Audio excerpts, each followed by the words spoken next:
transformation of e-governance in schools, wherein the computerization of schools had started happening.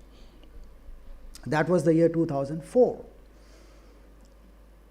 To our surprise, we saw that on the backs of the mules, the boxes of HP, Intel were being carried deeper into the mountains, and we captured that story. That transformed the entire journey, because that was the first implementation of computerization of schools, government schools, starting from Uttarakhand, had widespread proliferation across the country.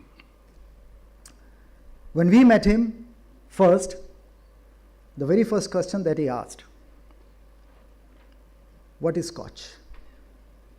It was difficult to explain what is Scotch. I say it's not the one that you drink. This is something which sits at the top of your system. And having to learn from what he said thereon, it's been a journey wherein we haven't looked back. So Arohi was the project which was implemented, and it went on to win the Scotch Award, and Chief Minister N.D. Tiwari personally came to Delhi to receive it. So that was the immediate breakthrough. That encouraged us. But while that is the good part of the story, there have been challenges throughout. Because when you're trying to break the mold and doing something different than the rest, then the voices of criticism come up. So we were challenged, we were questioned, and we also faced courts. But that did not deter us. We stayed firm as we stand today. We were determined, more determined today, and we were committed, and even more committed that we are today as we stand. Therefore, I would say that there have been several examples that we have created and followed. Another person whom we miss sorely in our life is Dr. Bibek Debroy. He never missed any of the Scotch summits and was the one who put us on the path of impact assessment. Of course, we went to him as students, saying that we would like to conduct an impact assessment of two national flagship schemes, which was the Manrega, that time it was NREGA, and Pradhan Mantri Gram Sadak Yojana. So he guided us how to go about doing it. So when we went down to the deepest of villages, looking at Pradhan Mantri Gram Sadak Yojana, we collected the voices of people. And that was the example wherein we asked people two questions. What is the benefit the road brings to you? There were many. We asked people that what is the downside of this road? People said, how can that be possible? Road means benefit. So we came back with all, positive voices. We did not know how to put a number to it. If you put a number to it, this is 10 on 10. We went back saying that, this is our finding from the field. How do we do it? They said, no, it doesn't work. Economics doesn't work like this.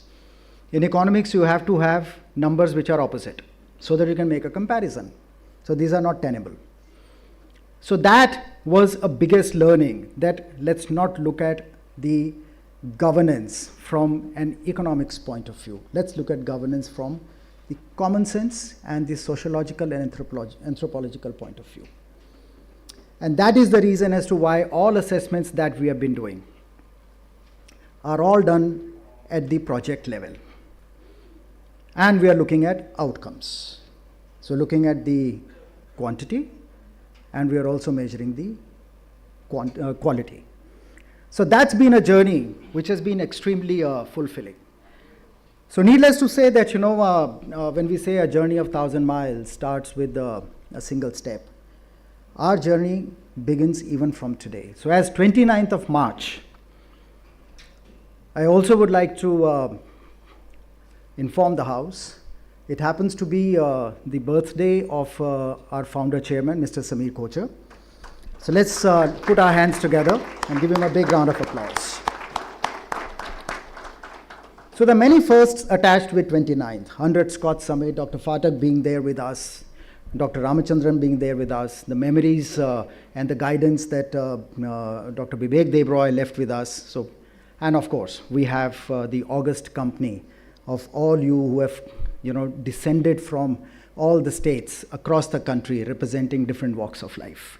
So let me quickly take you through a small presentation of what we have achieved. So generally Scotch is known for awards.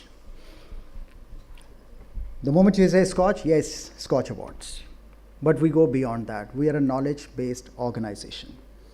Awards definitely are a distillate of that, which goes towards recognizing the best practices. But there is a whole lot of research which we put together. So the Center of Excellence in Scotch Development Foundation, which we set up a year ago, has actually looked at the global indices, because we believe that moving forward, India needs to have a voice globally. Not only in terms of whatever we do, we are the 5th largest economy, we're going to be, as the World Bank says, in next 3 to 4 years, move another rank up. That does not mean that we are becoming rich. But that definitely means that India is becoming better as an economic output. So while that global recognition is there, at the same time, the haters between the global north and the global south continues to increase. How do we bridge that? Why is that happening? It primarily happens because of the fact that we do not have a voice.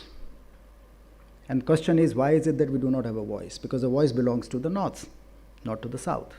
So we said that let's look at those barriers, which is what we are going to counter over next few years, because economy is going to grow. But what is it something? Because we are looking at all kind of tariff barriers which the Trump administration has put. So it's a quid pro quo for him.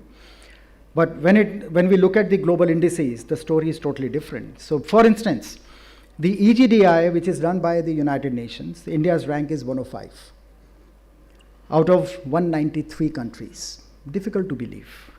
When we did our survey, we did our research, we looked at the parameters which they don't. So it comes to number 2 amongst the top 10 economies, ahead even of the United States of America. So similarly, we have done ICT Index, Human Development Index, Global Hunger Index. Interestingly, there's something called Civil Liberties Index, which is done. Technically speaking, these are not the government bodies which are doing it. So there is a circular reference, which is what they keep making as to what are you talking about? Let me pick the data from you. So this is all secondary data, which is published. Civil Liberties Index done by one organization sitting in Sweden. So we looked at their data as to, where does India stand? Very funny outcomes from there. India was low in civil liberties till 1947. It improved after independence and continued to improve till we imposed emergency, and it fell like hell. It improved again, came to the same level post-emergency, and in the year 22-23, it fell below the levels of emergency. Now this is Civil Liberties Index. Who's going to believe that India is poor in civil liberties? Of course, they may have taken the example of maybe Manipur or elsewhere. But that means that it's lopsided. They are looking only at negative. The same Civil Liberties Index done by the same organization also does a democracy index. And it says during the year 22-23, India's democracy improved. So the left hand doesn't know what the right is doing. So those are the dichotomies, which is what we tried to find. And we said that let's look at all these indicators as to what they do and how is it that we can correct. We also looked at the examples of possible India ranking in global indices, looking at Moody's, and we did our research. So India's ranking, which is Moody's, say Baa3, actually is A1. Now there is a whole research backing these numbers, and these can be proved. As recent as the last general elections, during phase 4 and 5, again, the debate was that there is only unemployment, which is what we can see.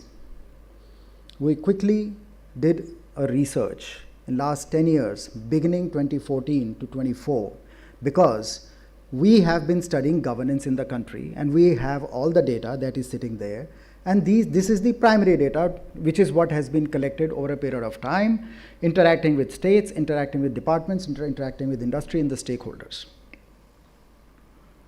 Our finding was that more than 5 crore person years of employment has been generated year on year. So immediately, that changed the narrative. So you saw that video. Prime Minister talked about it more than 5 times on national media. Opposition did not squeak about it. If they were asked, there is a report by SKOCH, they say, no, we have got nothing to say. So that's the kind of credibility that SKOCH comes with. We also have looked at the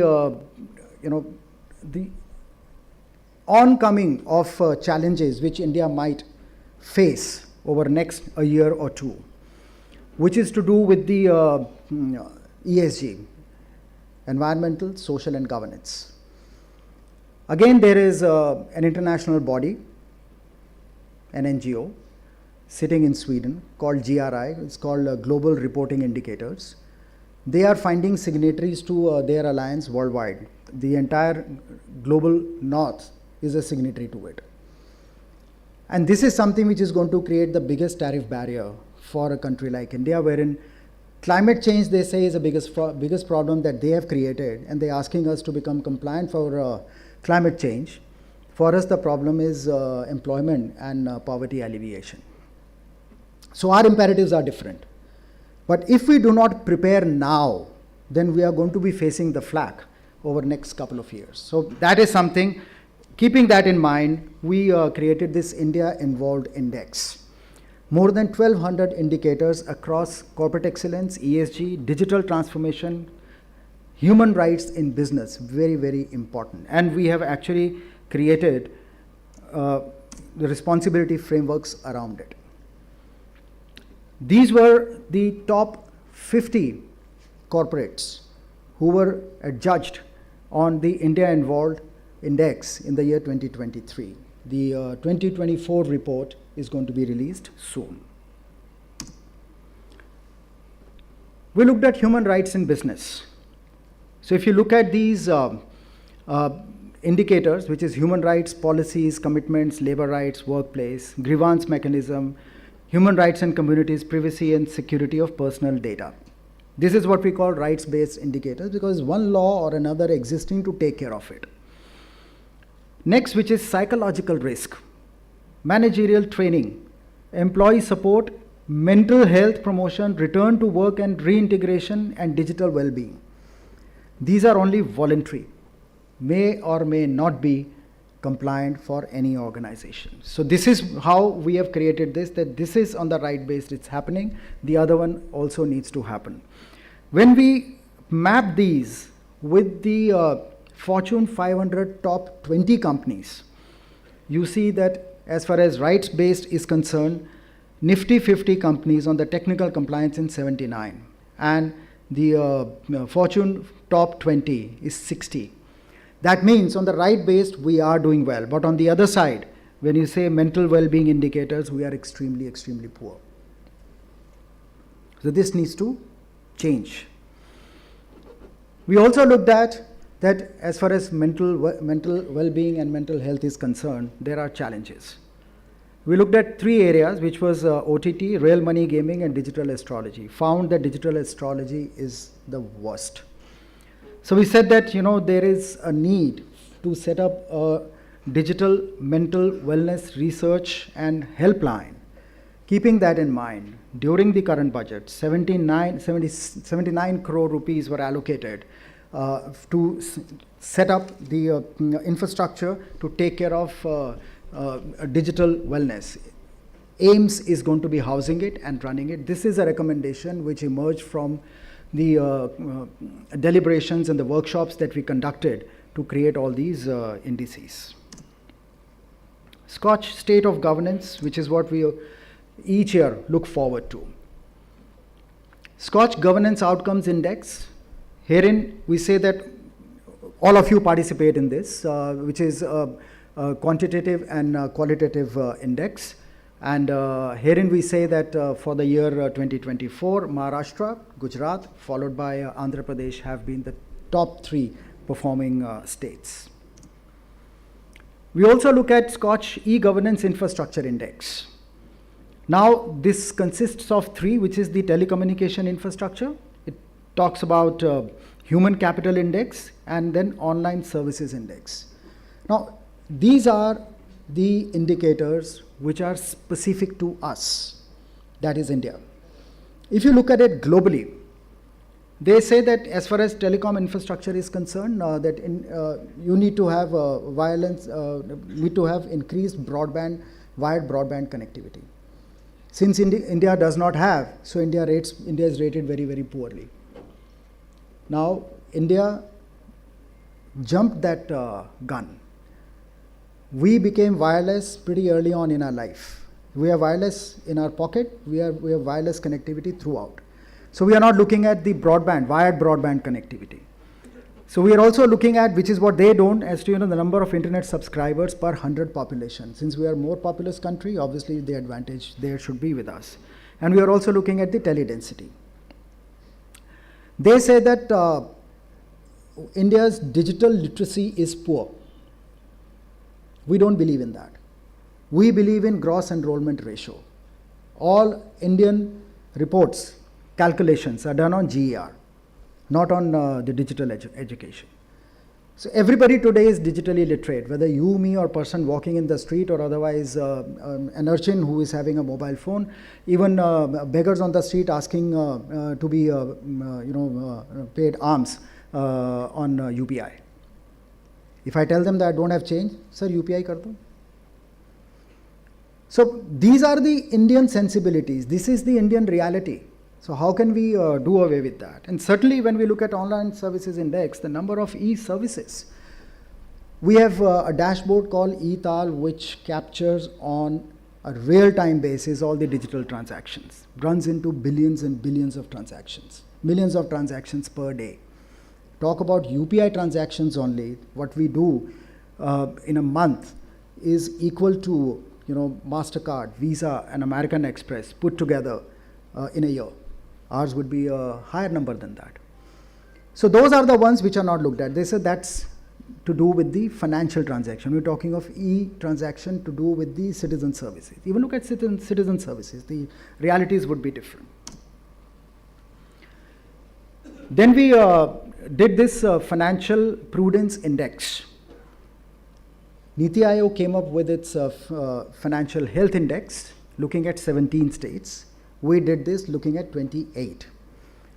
And our results again are pretty much encouraging, wherein states like Maharashtra have been doing very well. Now this is the government transformation, wherein we say that SKOCH governance outcome and SKOCH e-governance infra, we have taken these two together and divided them into zones. So look at it, West has been doing very well, followed by North and South. Now, you can't go against the data. Now, this is a quantitative as well as qualitative data, which is what has emerged from our own research. The average comes to 0.31, but if you look at Northeast, of course, that needs to do catching up, but this is no surprise that the West is on top. Once again, when you say the government efficiency index, which is a combination of SKOCH governance outcome and SKOCH financial prudence, West again is on top, followed by East and then South. Now this is a combination of all three, which is the governance outcome, financial prudence, and governance efficiency index, which is the state of development index. West again happens to be a front runner, followed by North and then South. This is our ethics policy. So what I mean to say is that all this knowledge that we have accumulated has been the result of years of efforts of putting together the best practices on year analyzing them and then coming up with the numbers, which is what I've already presented in front of you. There are miles to go before we stop. I'll stop here. and wish you all the best, and look forward to interacting with you through the day. Jai Hind.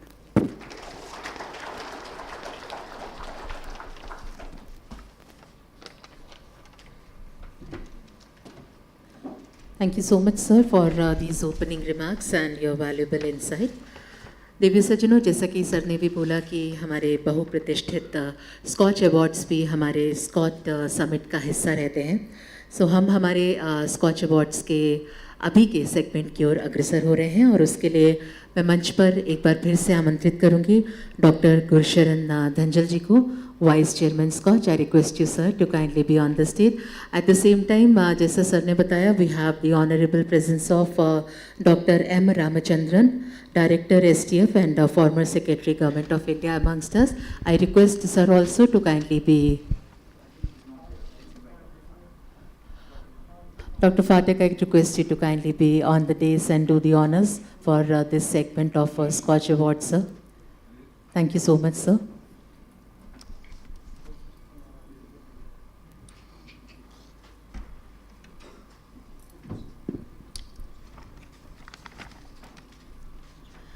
Divya सज्जनों, इसी के साथ मैं अब silver scotch award की घोषणा करती हूँ, जो इस समय दिया जा रहा है तिरुवनंतपुरम म्युनिसिपल कॉरपोरेशन को.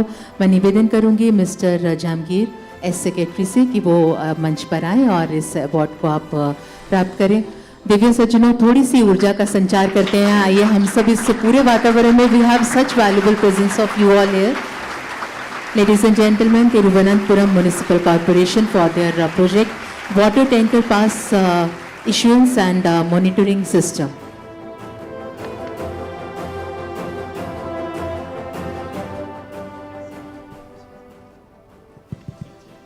Thank you, Scotch. Myself Jahangir, Commissioner, Trivandrum Corporation. This is our e-governance model. Yeah, where actually we are supporting the citizens of Trivandrum with a system where they can book the water tankers through this mobile app, and back end we have a system which support. We are avoiding all kind of people misusing the system, where they are selling the bad water, or we are taking through this, which we are only using the pure water from water authority. We are collecting the water, and they can pay through this mobile app. The total amount is coming to corporation, where we are connecting to the Paris Central Agency Water Authority. Earlier there was a system, this n number of water tankers, they were running here and there, and they are collecting water from various sources, which was creating a lot of problem in the city. Now it is in order, and almost 82 water tankers we are running through the system, and the citizens are getting pure water. This is what we are getting this watch now. Thank you. Thank you so much sir. और इसी के साथ हम हमारे अगले silver scotch award की घोषणा करते हैं, जो दिया जा रहा है जियो प्लेटफॉर्म्स लिमिटेड को. मैं mister Manoj Mhatre, vice president, उनसे निवेदन करूंगी कि वो मंच पर आए. I request mister Manoj Mhatre, vice president, Jio platforms limited, to kindly be on the dais and receive this award sir. Jio platforms limited को उनके प्रोजेक्ट जियो असिस्ट के लिए सिल्वर स्कॉच अवार्ड प्रदान किया जा रहा है.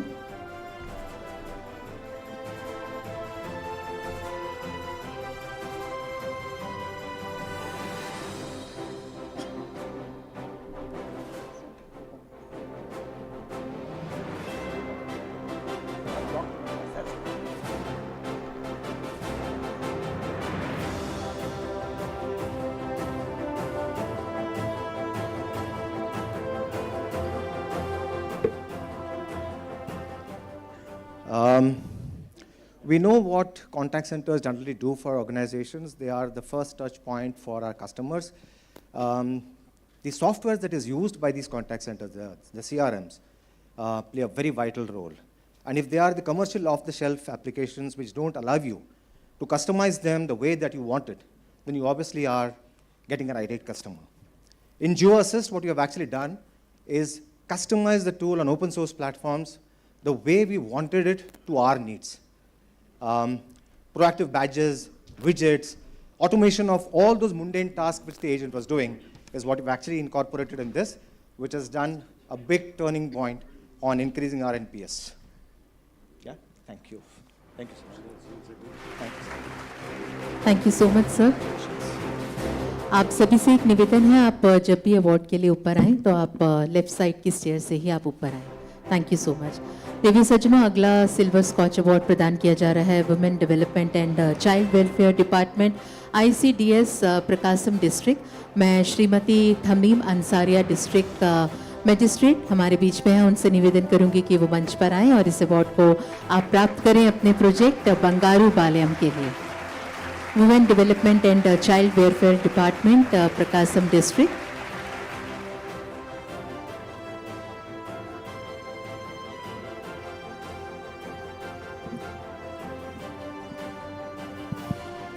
Good evening all. Thank you SKOCH for this recognition. I am Tamim Ansaria, Collector Prakasham, Andhra Pradesh. Prakasham district is one of the most backward districts of Andhra Pradesh and it has highest prevalence of child marriages. So we have started this initiative Bangaru Balyam, which means golden childhood, not just to address the issue of child marriages in Prakasham district, but also focus on holistic development of all the children, targeting their right to survival, health, education, development, protection and participation. And I'm very happy to inform you that in the last 6 months, we could stop 300 cases of child marriages in our district. So, and we have rescued 50 child laborers. So thank you SKOCH for this recognition. Thank you all. Thank you so much ma'am. और इसी के साथ हमारे अगले silver scotch award की घोषणा करते हुए मैं मंच पर आमंत्रित करती हूँ mister Pushpendra Singh a district manager. This is for district administration जलाओ.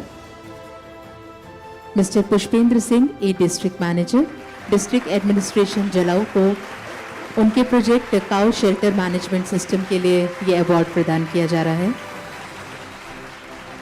Ladies and gentlemen, this is our Silver Scotch Award for District Administration Jalau for Cow Shelter Management System.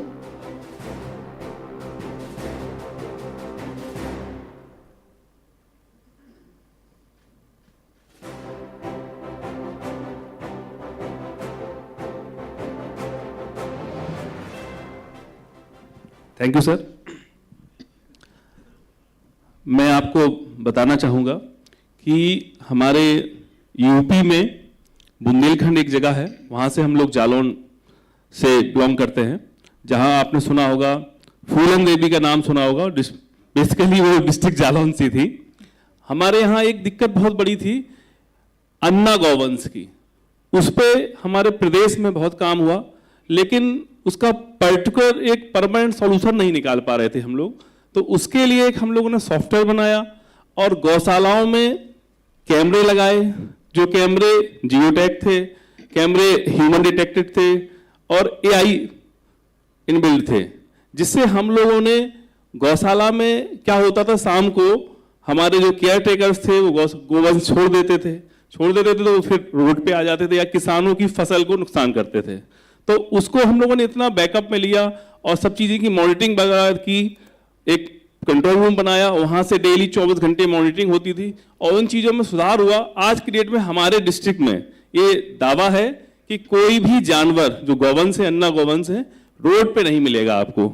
जो रोड पे नहीं मिलेगा, कहीं हाईवे पे अगर आप निकलें तो आपको आप सुनते होंगे कि आप अब इस समय वर्तमान में भी हम लोग आ रहे थे तो MP में बड़ी समस्या दिखाई दे रही है.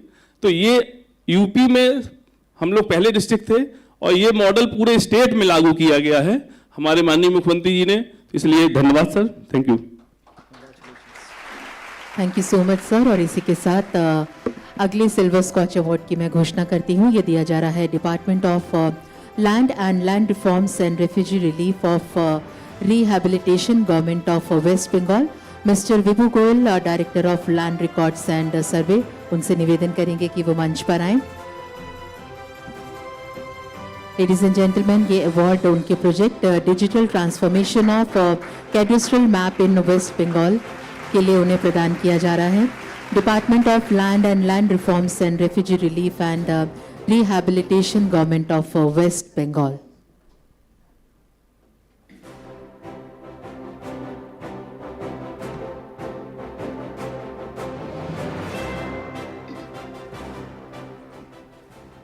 सभी को नमस्कार मैं Vibhu Goyal director land reforms government of waste Bengal this is an initiative which has taken long years so that the citizens of the state can be benefited through various IT enabled projects which has been done through collaboration of various departments. In all of our families, I don't think so anyone is there who is not facing the problem because of some land dispute in his family or in a nearby family or so. What we have tried to do is that all the mutations, conversions, the Varis certificates, and everything is entangled between the various AI-enabled tools which the Department of IT and Land Department has taken up for the last few years, so that the transparency, accountability, and the speed of the transactions are increasing. And we have some data to prove that. So thank you, Scotch, and it's an honor being here. Thank you very much. Thank you, sir. Ladies and gentlemen, our next Silver Scotch Award goes to Integrated Development Tribal Agency, Utnur, by Mr. M. Govinda Rao, Director of E-Governance, Chief Executive Officer से निवेदन करूंगी कि वो मंच पर आएं और इस अवार्ड को आप प्राप्त करें. If Mr. M. Govinda Rao is amongst us. प्रिय सज्जनों, हमारे अगले स्कॉच अवार्ड की तरफ हम अग्रसर हो रहे हैं. ये दिया जा रहा है कैंटोनमेंट बोर्ड नसीराबाद को. मैं निवेदन करूंगी mister Nitish Gupta, chief executive officer से कि वो मंच पर आए. I request mister Nitish Gupta, chief executive officer from cantonment board Nasirabad, to kindly be on the stage and receive this award. Ladies and gentleman, this is for project Jan Samvad छावनी प्रशासन आपके द्वार.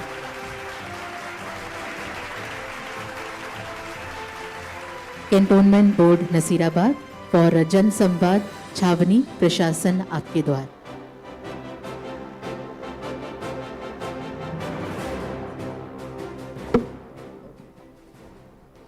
सभी को मेरा नमस्कार. I extend my heartfelt gratitude to SKOCH Group for this prestigious award and for our initiatives that is Jan Samvad Chhavni Prashashan Aapke Dwar. I also extend heartful gratitude to Director General Defence Estates for the continuous support and the guidance throughout the initiative. To give a brief introduction about the Nasirabad cantonment, it was established way back in 1818, and it is one of the 61 cantonments and working as an urban local body under the Ministry of Defence. This initiative is not my brainchild, it's the brainchild of the civilians of the cantonment. They together come to me to launch a Jan Samvad, where this Jan Samvad is probably different from other Jan Samvads in many ways. One, it involves the making of ward development specific plans. So there are 8 wards and approximately 70,000 population. So we make a development plan for 8,000 to 9,000 population. Secondly, every Jan Samvad was followed up by a Paidal Yatra by me and my office staff. So to give a first-hand information and to touch the marginalized societies. Thirdly, it involved all the social activist groups to form a committee. And lastly, it helps us to have an accountability system. When we launched the Jan Samvad initiative, we already announced that after 1 year, we will come back to you and launch Jan Samvad 2.0 to tell us what all the complaints you have told us, we have worked upon it so that our system becomes more accountable. So I thank SKOCH for giving us the recognition and opportunity. Thank you. प्रिय सज्जनों, इसी के साथ अगला scotch award दिया जाता है जियो platforms limited को. मैं mister Yusuf Rampurwala, assistant vice president से निवेदन करूंगी कि वो मंच पर आए. जियो प्लेटफॉर्म्स लिमिटेड को ये अवार्ड उनके project air fiber roll out के लिए दिया जा रहा है. I request mister Yusuf Rampurwala, assistant vice president, to kindly join us on the dais and receive this award. This is for Jio Platforms Limited, ladies and gentlemen, for air fiber rollout.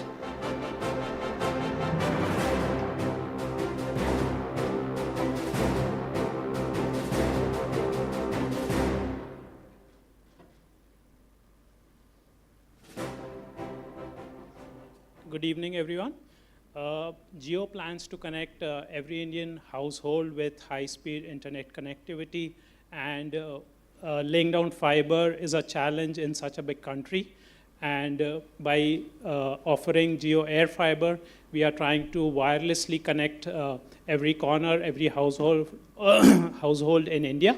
And we have been really quite successful in connecting most of the rural areas as well, along with the urban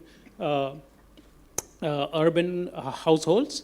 And we plan that by rolling out air fiber in most of the remote areas as well, we will continue and help in the development of every Indian household and every region in India. Thank you. Congratulations. Ladies and gentlemen, we give a Silver Scotch Award now to Larsen and Turbo Precision Engineering System. I request Mr. Aravindan S., Head IT, to kindly be on the dais and receive this award for their project Smart Automation, the RPA Path to Digital Agility.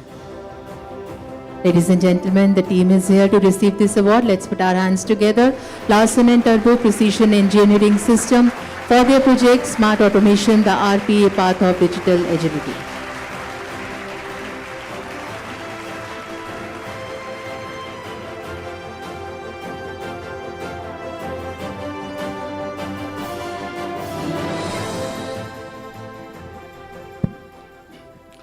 Very good evening to all. It's a great honor for us to receive this prestigious SKOCH Award. This SKOCH Award, or this RPA, Automation and Smart Agility, is the testament of the great, incredible commitment shown by the team in terms of innovation and automation across the shipbuilding industry, as well as in manufacturing. The automation and innovation is the key mantra in all the process. This particular automations, what we are receiving the award, it is not a single automation. It is the end-to-end process streamline where the entire process, all the non-value added activities, repetitive tasks has been totally eliminated. Thereby, we are also contributing to the sustainable practices across, and we are not going to stop with this. And our digital transformation journey is going to go, and we look forward for many such participation with SKOCH and getting this award. Thank you very much, team. Thank you. Congratulations. प्रिय सज्जनों, अगला silver scotch award प्रदान किया जा रहा है TP southern Odisha distribution limited को। मैं निवेदन करूंगी mister M Krishna Chaitanya, head of the department energy audit and connection management, आप मंच पर आए, इस अवार्ड को आप प्राप्त करें for TP southern Odisha distribution limited, उनके project implementation of automated energy audit application के लिए। Ladies and gentlemen, this is our Silver Scotch Award goes to TP Southern Odisha Distribution Limited for their project implementation of automated energy audit application.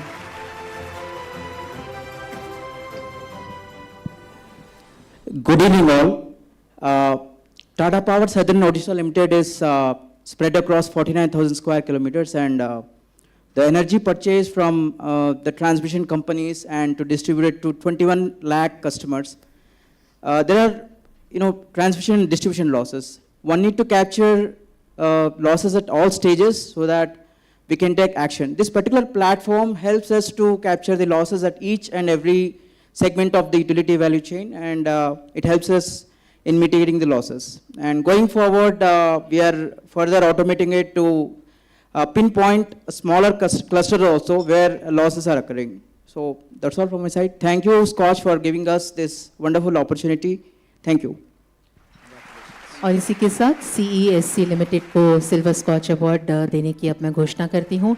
Mister Abhishek Majumdar, assistant manager customer service delivery, उनसे निवेदन करेंगे कि वो मंच पर आए, इस award को आप प्राप्त करें for CESC limited for their project empowering CX digital transformation for power utilities.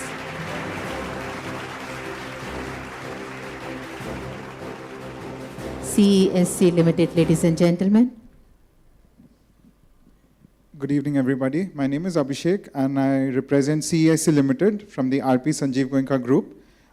We basically, we who are part of the energy sector these days are facing, because of the changing technology, we are facing unprecedented opportunities and challenges because we no longer are a power company. We need to compete with the Uber and the Blinkits and the Zomatos of the world in terms of giving service. So for that we recognize this need very well in advance and launched our digital transformation journey. Thank you, SKOCH Group, for recognizing us. As Sir just now mentioned, this is our 5th or 6th award in the last quite many years, and it's been a great association with SKOCH, and hopefully to continue this association in future. Thank you. Thank you sir. और इसी के साथ Aditya Birla capital limited को silver scotch award प्रदान किया जाता है। मैं mister Sameer Jadhav, executive vice president innovation digital product partnership, उनसे निवेदन करूंगी कि वो मंच पर आएं। Ladies and gentleman, this is our silver scotch award for Aditya Birla capital limited for their project leveraging power of generative AI.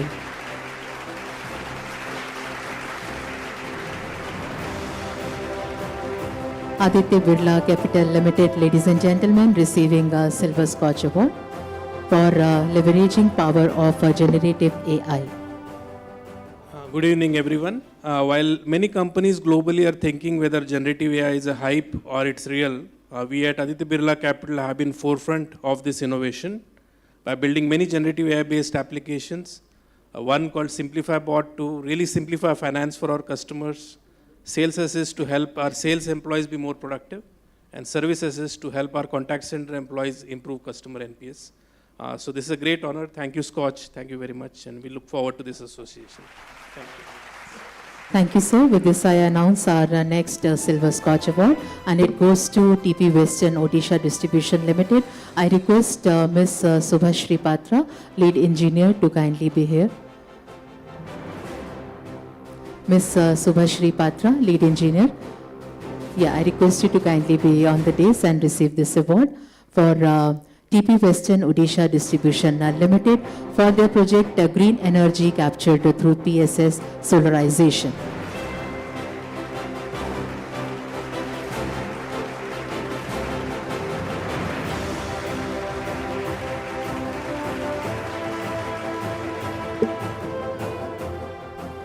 Good evening, everyone. I am Subhashri, and I am from TPWODL. And so basically our project, Green Energy Captured through PSS Solarization, aims to, being a distribution company, electricity distribution company, we are creating awareness to people to use solar power. So that more and more people can connect with us for using solar energy, so that we can go in the future for a sustainable future. So this was basically our project. Thank you. Divya सज्जनों, हमारा अगला silver scotch award दिया जा रहा है Britannia industries limited को। मैं mister Madhukar Kansal regional head, उनसे निवेदन करूंगी कि वो मंच पर आएँ। दिव्य सज्जनों, ब्रिटानिया इंडस्ट्रीज लिमिटेड को उनके प्रोजेक्ट वाटर स्टीवर्डशिप प्रोग्राम के लिए ये अवार्ड प्रदान किया जा रहा है। This is our silver scotch award for Britannia industries limited. Mister Madhukar Kansal regional head is here to receive this award.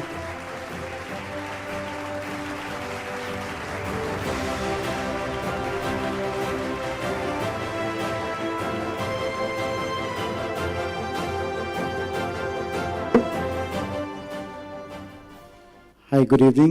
So we at Britannia are truly committed towards this important business imperative, which is reduction of water footprint going forward, and we have been doing significant improvement in terms of processes by deployment of newer technologies, automation, digitalization, and we're very sure that we continue this good work going forward and create a more sustainable business environment and contribute our bit to the society. Thank you very much. And here I would like to add that we follow the conventional 5R strategy: reduce, recycle, reuse, and refuse and all. But what differentiates us is the true commitment from the senior leadership, which is making it happen. And we're not shying away to invest and really lead the way the water is being managed in our manufacturing sites and in fact in the entire product life cycle. Thank you very much. और इसी के साथ जियो platforms limited को उनके project जियो collection system के लिए silver scotch award प्रदान किया जा रहा है। मैं निवेदन करूंगी mister Sanjay Batham, vice president से, कि आप मंच पर आएं और इस अवार्ड को प्राप्त करें। Ladies and gentlemen, this is our Silver Scotch Award for Geo Platforms Limited for their project Geo Collection System, and Mr. Sanjay Batum, Vice President, is here to receive this award along with one more gentleman.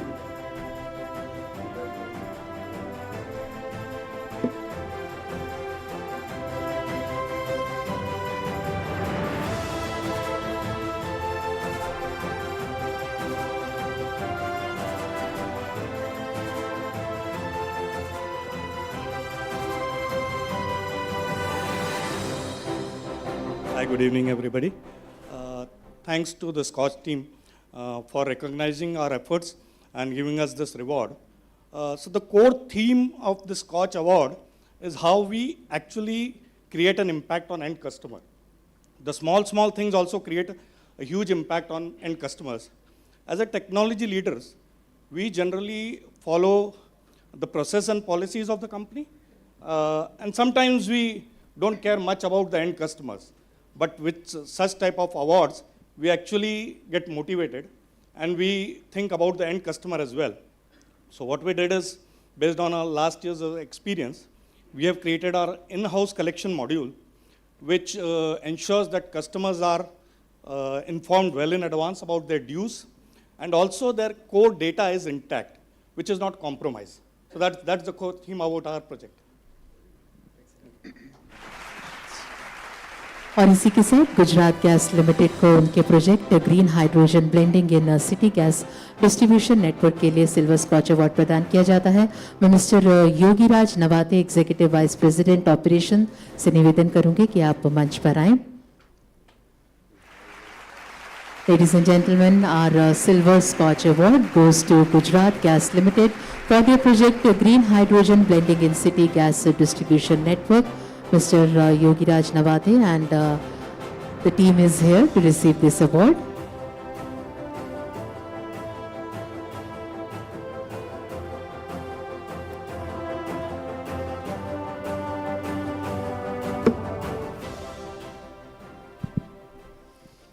Good evening and namaskar everyone. Thank you Scotch for recognizing our efforts and encouraging us to go on the way we are. Our project was basically related to blending of hydrogen in our natural gas, city gas distribution. We are from Gujarat Gas company, and we are predominantly along 27 areas, 27 cities you can say, for natural gas distribution. So hydrogen and green hydrogen are much talked about and being positioned as a green fuel of the future. Whereas a lot of work is happening on production, distribution side, it will take its own time to get hydrogen as a fuel or energy system introduced on a larger scale.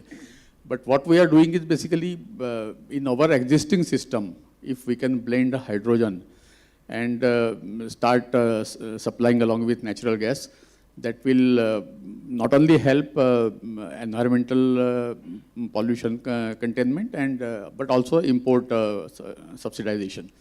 So we have first started blending in Kawas, that's the NTPC township, and 5% is what we were allowed first. We did various tests and we submitted those tests to Petroleum and Natural Gas Regulatory Board.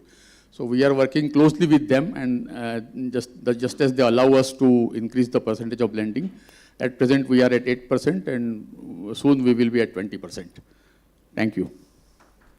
That's a wonderful project. I remember exactly a year ago, we were sharing the same platform here when Gujarat Gas won an award for having to do, taken several initiatives under CSR.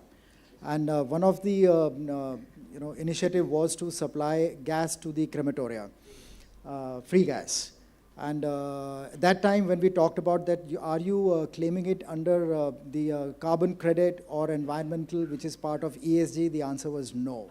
So I hope things have changed by now, because when we say a Scotch involved index, India involved index, those 1200 indicators are meant to do meet up with two objectives. One is, of course, to make an assessment, but also at the same time to do capacity building of Indian corporates. like the way they were doing good work, but they didn't know which category to take, advantage or otherwise to benefit from. So here itself, when you are doing the blending, it is reducing the carbon emissions and stuff like that. It's a cleaner fuel. So the story moves on. Congratulations to you once again.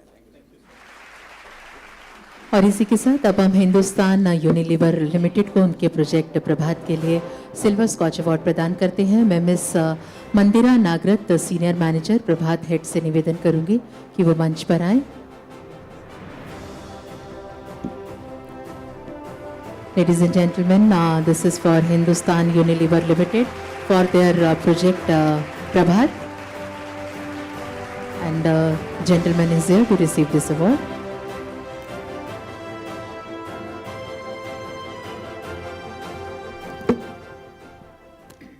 Thank you. This is Parag collecting award on behalf of Mandira. So we have a business philosophy at Unilever. What's good for India is good for HUL. And the same philosophy applies in this project. We are there in the more than 7 states in more than 25 locations, starting from water-scarce district of Maharashtra, Buldhana to Assam in the extreme end of India. And the program basically tries to be sustainable from working from water conservation to nutrition and from wash to livelihood. And thank you, SKOCH, for this recognition. We really appreciate it. Thank you. Thank you sir. और इसी के साथ अब Jindal stainless limited Hisar को silver scotch award प्रदान किया जा रहा है। मैं mister Sandeep Agarwal general manager ESG and sustainability cell उनसे निवेदन करूंगी कि वो मंच पर आए और इस अवार्ड को आप प्राप्त करें। Ladies and gentlemen, this is our Silver Scotch Award for Jindal Stainless Limited Hisar for their project Reduction in Carbon Emission Green Hydrogen Plant.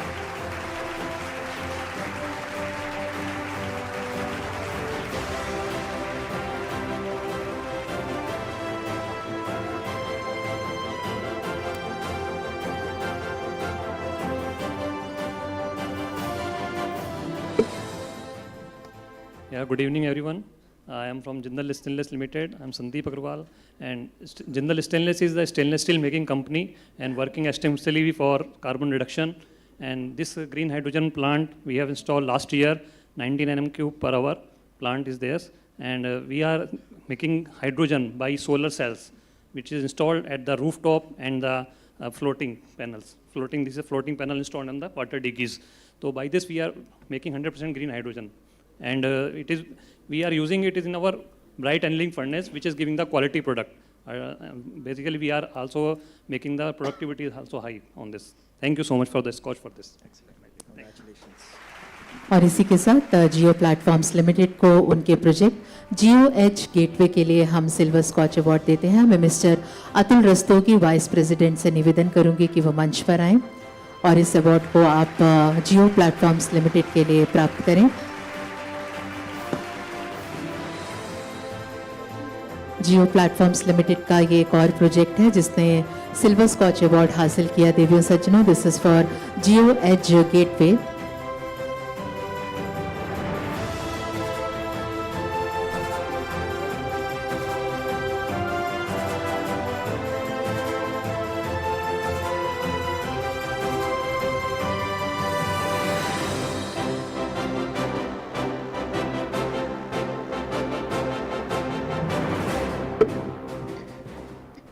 Good evening, everyone. My name is Atul Rastogi, and that's my colleague Satya Tiwari. We are representing Geo Edge Gateway team here. Just to give a background of the project, especially to people who are not from tech background, Geo and any other telco is supposed to work with multiple partners. When it comes to multiple partners, we are supposed to use platforms that support integration. So API management tools are typically available in market for this purpose. And this domain is typically dominated by big names, Google, Salesforce of the world. Now, we have been working with these vendors for quite some time, but realizing that they are expensive to buy, expensive to maintain, we took up this challenge of developing this platform in-house from scratch without any prior experience, without any SME, so to say. So on behalf of the whole GeoEdge Gateway team, it's an honor for us to collect this award. And big thanks to SKOCH team for giving this opportunity to showcase our project and recognizing our efforts. Thank you sir. और इसी के साथ Nestle India limited को silver scotch award प्रदान किया जा रहा है। मैं mister Sukumaran Karuthara, head agriculture services coffee and tea, आपसे निवेदन करूंगी कि आप मंच पर आएँ और इस अवार्ड को आप प्राप्त करें। Ladies and gentleman, this is for Nestle India limited for their project Nescafe plan. Mister Sukumaran Karuthara is here to receive this award, head agricultural services coffee and tea. Nestle India Limited, ladies and gentlemen, for Nescafe plan. Good evening, everyone. I'm Sukumar, Head of Agriculture for Nestle, and we work with the coffee farmers in Karnataka. There is a program called Nescafe Plan, and which we started in 2012, and we started with around 500 farmers. Now we have extended this program up to 5,000 farmers today on the sustainability and the regenerative agriculture. So we have a team of agronomists who works both Karnataka, Kerala, where 90% of the coffee is grown there. Thank you, Scotch, for this award. Divya सज्जनों, अगला silver scotch award प्रदान किया जा रहा है Petronet LNG limited को। निवेदन करेंगे mister Sanjay Kumar Singh, general manager HR and administration, to kindly be on the dais and receive this award. Ladies and gentlemen, this is for Petronet LNG Limited for their project skill development program for youth at CIPET Kochi or CIPET Kochi.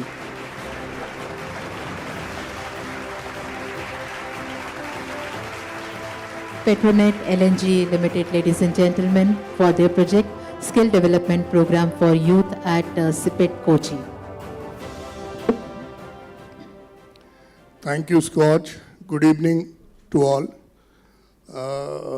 My name is Sanjay Kumar Singh. I am General Manager HR from Petronet LNG Limited Kochi Terminal. See, basically, this project is called Naipunyam. In Malayalam term, it is called skill development. And many things, themes I have heard, innovation, strategy, and all those things. But what we are doing, we are collaborated with CPET, Central Institute of Plastic Technology, and every year we train 200 people, and not only train and place also, so that they can get their livelihood and bring to the mainstream. So by now, since last 2018 till today, we could be able to place almost 1,000 people and transform the 1,000 families' life. So this is one of the strongest initiative which we are running in Kerala. Thank you very much. Thank you, sir. इसी के साथ RCCPL Private Limited Mukutban under MP Birla group को हम silver scotch award प्रदान करते हैं। मंच पर आमंत्रित करते हैं mister bridge Mohan Verma, vice president. उनसे निवेदन करेंगे कि वो मंच पर आएं और इस अवार्ड को आप प्राप्त करें। This is for RCCPL private limited Mukutban under MP Birla group for their project community engagement and development through CSR interventions. Mr. Brij Mohan Verma, Vice President, and other team members, dignitaries are here on the stage to receive this award.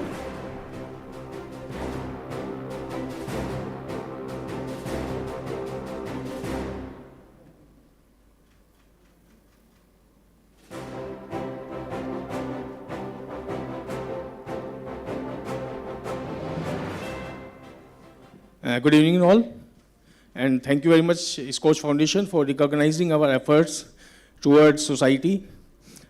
We are working under CSR activities and making positive impact through our different engaging programs towards society, and we are committed to do so and having very good support of our top management also. This is my CSR team, Mr. Kable and Mr. Dharmendra Patra. Thank you very much. और इसी के साथ Kotak Mahindra bank limited को उनके project अटल pension योजना के लिए silver scotch award प्रदान किया जा रहा है। Mister Ramachandran M, vice president.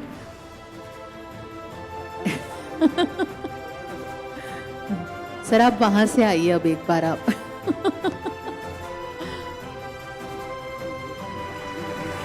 Ladies and gentlemen, this is for Kotak Mahindra Bank Limited for their project Atal Pension Yojana. Mr. Ramachandran M, Vice President, is here to receive this award.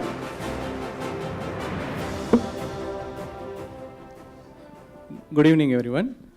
My name is M. Ramachandran. I share my name with the dais. So this award is for Atal Pension Yojana. You know, Atal Pension Yojana is for ensuring the income security for the unorganized sector, those who are not working in the organized sector, and it also encourages them to save for their retirement. So what we have done is we have completely automated the journey, starting from enrollment till entire process. So because of this, we have achieved more than 200% of our regulatory target, and also we have grown 3 to 4 times, and the entire process has been automated, and the customer is now getting a seamless service. Thank you, Scotch, for this recognition. This is just a starting for us. Thank you so much. Thank you so much, sir. और इसी के साथ PNB housing finance limited को silver scotch award हम प्रदान करते हैं. निवेदन करेंगे mister Anujay Saxena, business head affordable business, कि आप मंच पर आएं और इस अवार्ड को आप अपने ऑर्गेनाइजेशन के लिए यहाँ पर प्राप्त करें. PNB housing finance limited, ladies and gentleman, for their project Roshni illuminating home ownership dreams across Bharat. PNB Housing Finance Limited.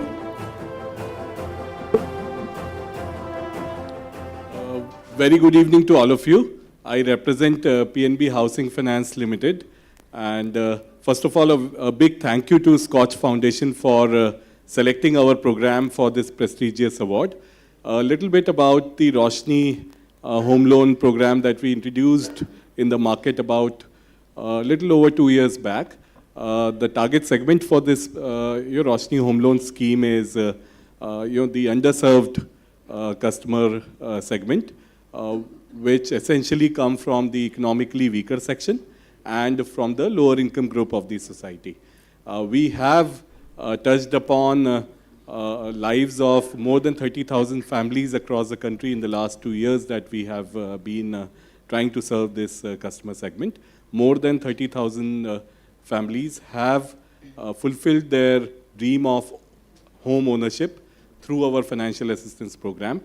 And this is just a beginning. We see a lot of potential, and we see a lot of opportunity to keep serving this underserved segment of the society. And we at PNB Housing are grateful that this small effort from our side has been recognized by a prestigious organization like SKOCH. Thank you. प्रिय सज्जनों, जैसा कि हमारे silver scotch awards हैं, इनको हम अलग अलग सेगमेंट्स के अंतर्गत आप सबके साथ यहाँ पर शेयर कर रहे हैं. तो इस सेगमेंट का हमारा आखिरी अवार्ड है, last but definitely not the least, ICICI prudential life insurance company को सिल्वर स्कॉच अवार्ड हम प्रदान कर रहे हैं. Mister Amarjeet Singh Dhaliwal, vice president, आपसे निवेदन करेंगे आप मंच पर आएँ और इस अवार्ड को आप अपने ऑर्गेनाइजेशन के लिए यहाँ पे प्राप्त करें. ICICI Prudential Life Insurance Company for their project Claims for Sure One-Day Claim Settlement Guarantee.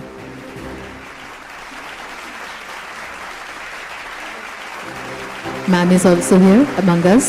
Thank you, ma'am, for joining us on stage.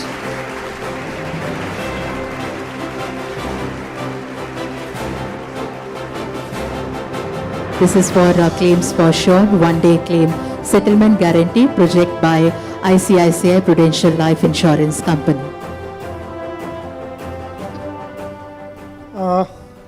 This is Amarjit Singh Dhaliwal. Good evening, gentlemen. And I am representing ICICI Prudential Life Insurance. And thank you, SKOCH Award, for this, for recognize our work for the claims. And happy to announce that we are the leading insurance company where the moment of truth for the claims comes right on time. And we are committed, we as an organization are committed, and we are settling these claims, especially claim for sure, in 24 hours. So thank you so much, and thank you SKOCH Group once again. Thank you so much. Ladies and gentleman, हमारा अगला जो award का section है उसको हम थोड़ी ही देर में आप सबके साथ साझा करेंगे. We are going to announce the next segment of awards in short while. Meanwhile, I thank everyone, our dignitaries who are here on the dais. Divya सज्जनों, इसी के साथ अगले सत्र की ओर अग्रसर होते हैं। स्टेट ऑफ म्युनिसिपल कॉरपोरेशन, नगर निगम की स्थिति, इस विषय पर बात करने के लिए हमारे बीच हैं doctor M Ramachandran, distinguished fellow, Skoch development foundation and former secretary government of India. हम उनसे निवेदन करेंगे कि वो मंच पर आएं। I request you sir to kindly address the gathering.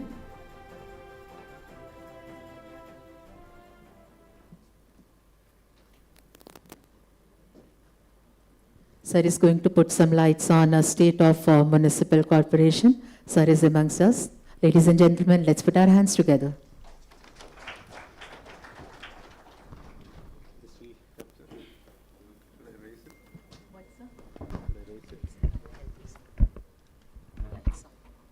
What's your name? Bharati. Thank you, Bharati, and thank you, Gursharan. I think it's a different audience. Otherwise, I've been referring to some of the urban issues in the forenoon session also.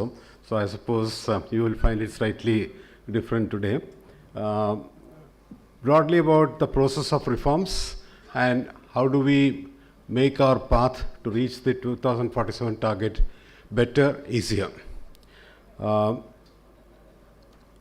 In the morning session also, it was accepted that much of our activity in this process will happen in our urban areas. And we all know that urban areas need a lot of attention. There are so many more things which need to be done. The urban bodies are not adequately empowered despite the Constitution Amendment. So one of the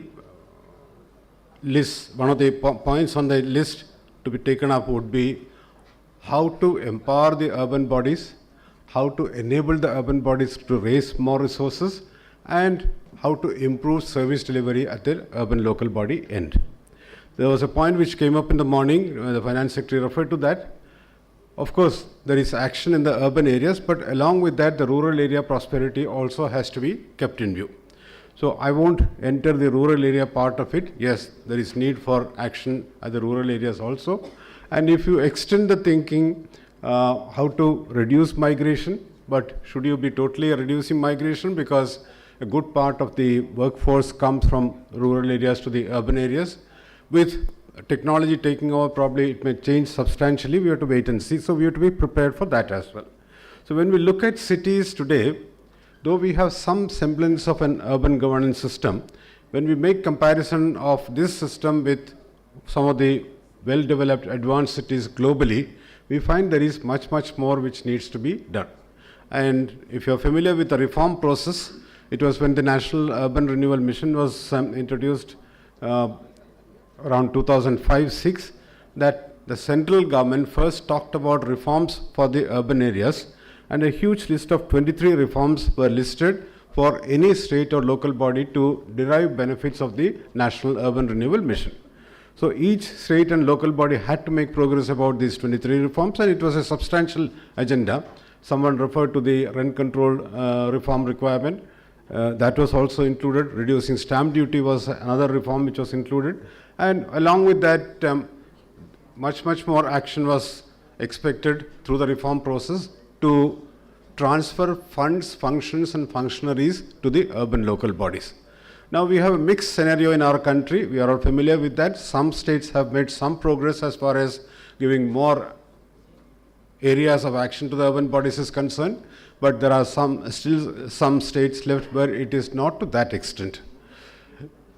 As an individual person living in a city, if you look at what our requirements are and where does it come from, and if we have a problem or an issue, whom do we contact?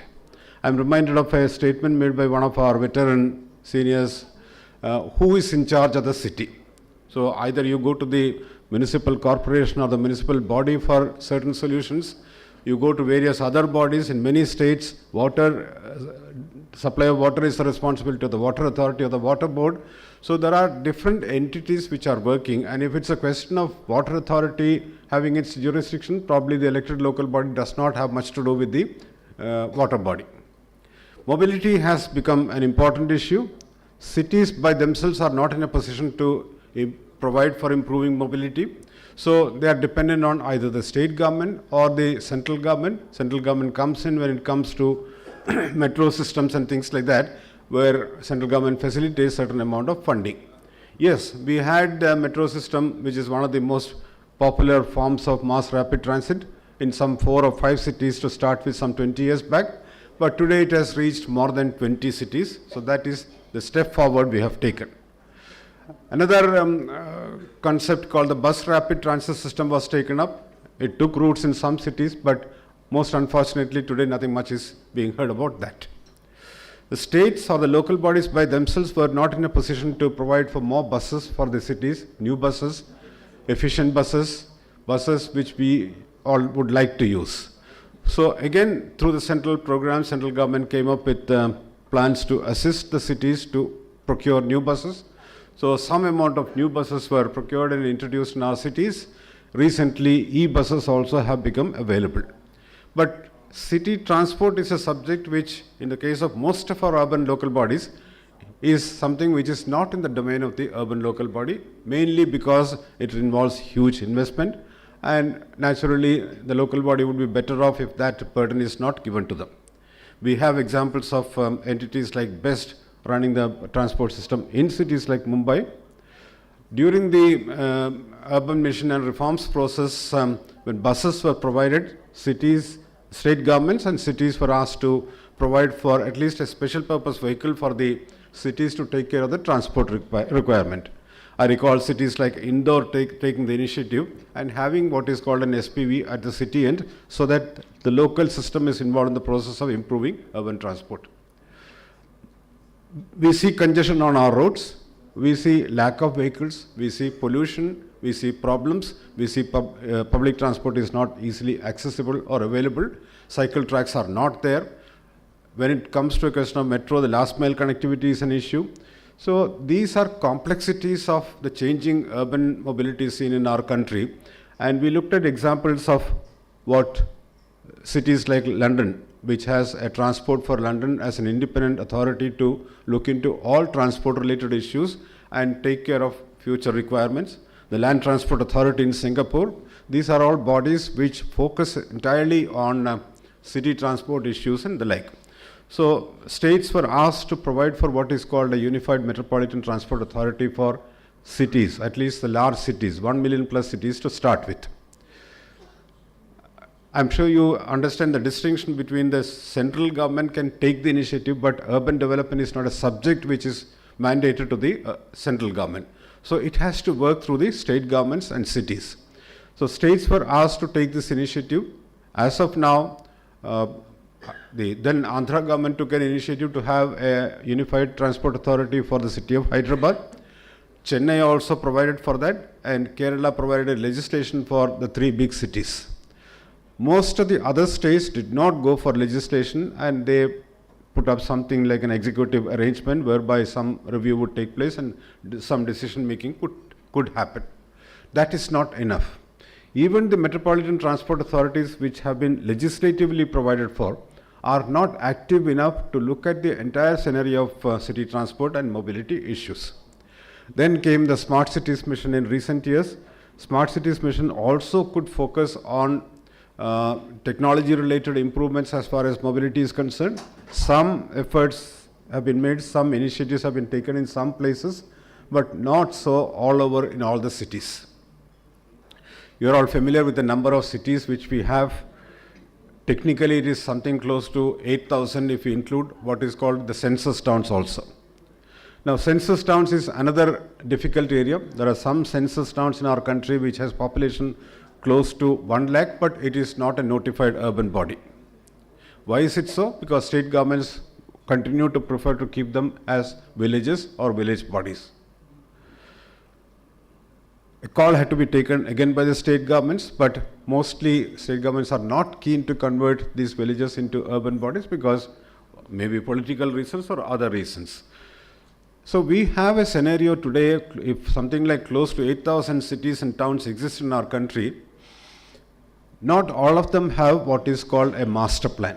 You know, that is what regulates proper development in a city or a town. Maybe something like 1/3 of them have what is called a proper master plan, the rest do not have a master plan also, mainly because states do not have the personnel and states have not focused on these types of requirements. Added to that, we have new entities coming up, whether it is an industrial authority or an industrial corridor or new such developments, again for which ultimately it will become an urban body because people would want to have a responsibility delegated at that end, whether it is basic services to be provided or governance as a whole. But that's another category which is emerging in our country. We suddenly think of a corridor or an industrial area or something like that. We plan for that. And it is a designated body which does that, which probably or mostly does not have participation of people from that area. Some of you who are familiar with authorities like Noida and all would know that it is still a government-run authority. It does not have the elected composition as far as the management arrangement is concerned. This has come up for discussion any number of times. So there are issues like this which need to be addressed by state governments, and what the central government does is issue advisories, or when new program schemes are taken up, advise the state governments to take new initiatives as far as these areas are concerned. I understand there are some representatives from cities also sitting here. As a resident of a city, what is it that we expect? We expect service delivery to be as best as possible. Do we get enough water? Do we get enough supply of water for large number of hours? Some cities took the initiative of trying to experiment with what is called a 24/7 water supply. It's possible in the case of many cities, but many have not been able to take any such initiative. Future requirement of water, is there any thinking, planning for that? Extension of the existing urban areas, because quite often new areas are added to the existing city. People there expect a change as far as governance, delivery of services is concerned, but quite often it does not happen. Only adding the area takes place. Naturally, the property tax and such other regimes come into operation for those areas. So ministry had at one stage talked about what is called service level benchmarks, a concept whereby the city measures or judges for itself where does it stand with regard to, say, water supply, delivery of water supply, issues concerned, resolving problems and things like that, how many hours of supply, whether it is uninterrupted supply, what best is being done to reduce wastage of water, non-revenue water issues, unaccounted for water and things like that. When it comes to waste, a similar arrangement, generation of waste, in what direction is it going? Today, those who are in the field would know the composition of waste is undergoing a change. And we have all those beautiful principles of 3 Rs and 5 Rs and things like that, whereby we are supposed to reduce the generation of waste, because solid waste cannot just go on increasing. Ultimately, we ourselves have to handle. And there are many cities where handling solid waste is a problem. With the Swachh Bharat, there have been lots of new beginnings in our country, and probably that sort of enabled to sensitize people about the importance of waste management. Septage, sewage systems, we are in a very poor position as far as provision of sewage facilities in the cities is concerned. Drainage issues, we have good number of cities where cities get flooded and we wait for water to recede. Ideally, each city should have something like a drainage master plan. When roads are being constructed, when footpaths are being added, when metro work is going on, during all these occasions, one is supposed to take stock of what is the movement of water in the city, especially when there are heavy rains. How will it get evacuated from the city in how much time? I don't know, even select number of cities would have what is called a drainage master plan. And if there is a drainage master plan, are there constant efforts being made to address whatever is stated in the master plan? So these are some of the basics about which there could be a benchmarking at the city level, have various components, work out where it is, and on an annual basis at least tell the city residents that this was where we were last year when we started, and this is the improvement we have been able to bring about, and this is the ultimate goal we are planning to reach. Very rarely city bodies want to undertake this task and be open or transparent about this and telling the public that these are the types of improvement we are thinking about. The question is, how can local bodies find these resources? Left to themselves, and in the given scenario today, it is not really going to happen. One talked about municipal bonds and things like that. For that, the local body has to have what is called credit rating. Some cities took the initiative, but having credit rating once is not enough. It has to be constantly upgraded. Those who are in the finance sector would know very well, and only then some good bankable or schemes where some financial assistance can be taken can be thought of for the city.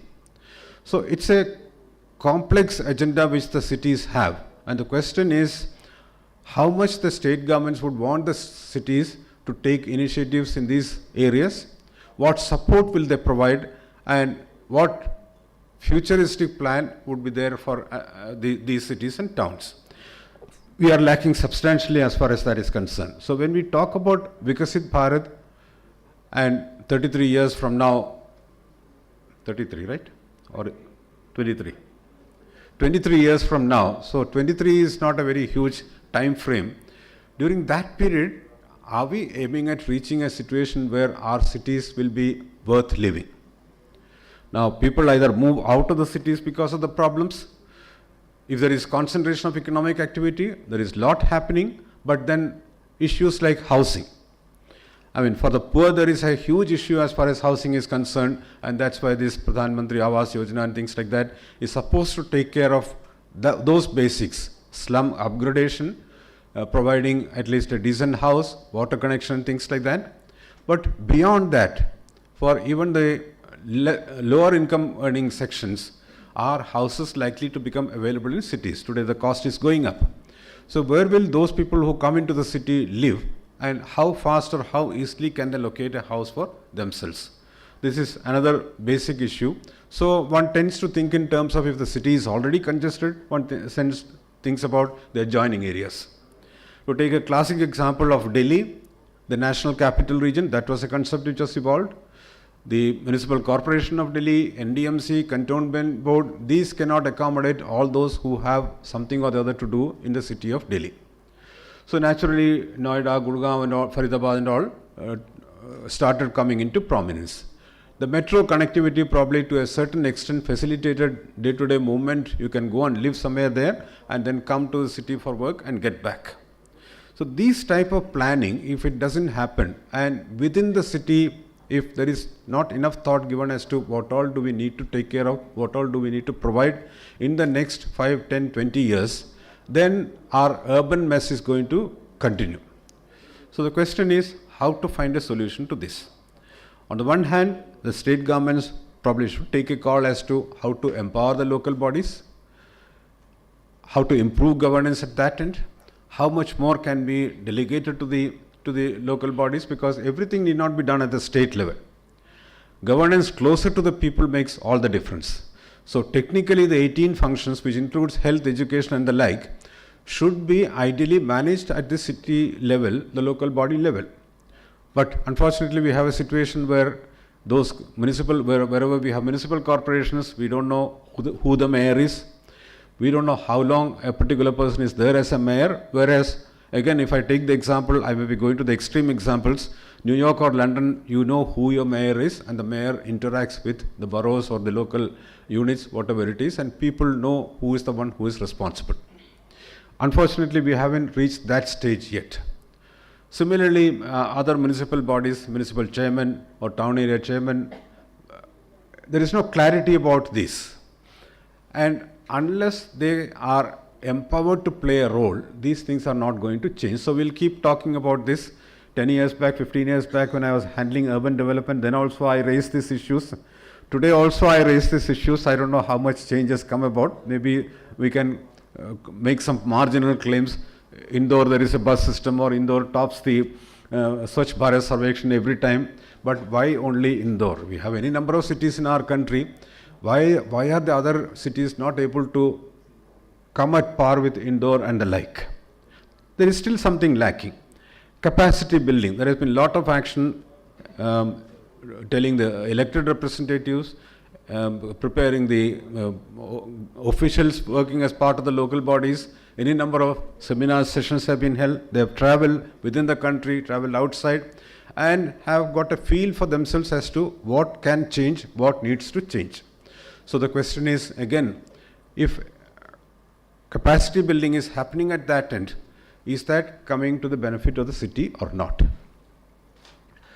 Other concepts like there are some states where below the local bodies final level, there is something like ward committee. In some towns, the ward committees are active. The ward councillor finds time, interacts with people, finds out what their problems are.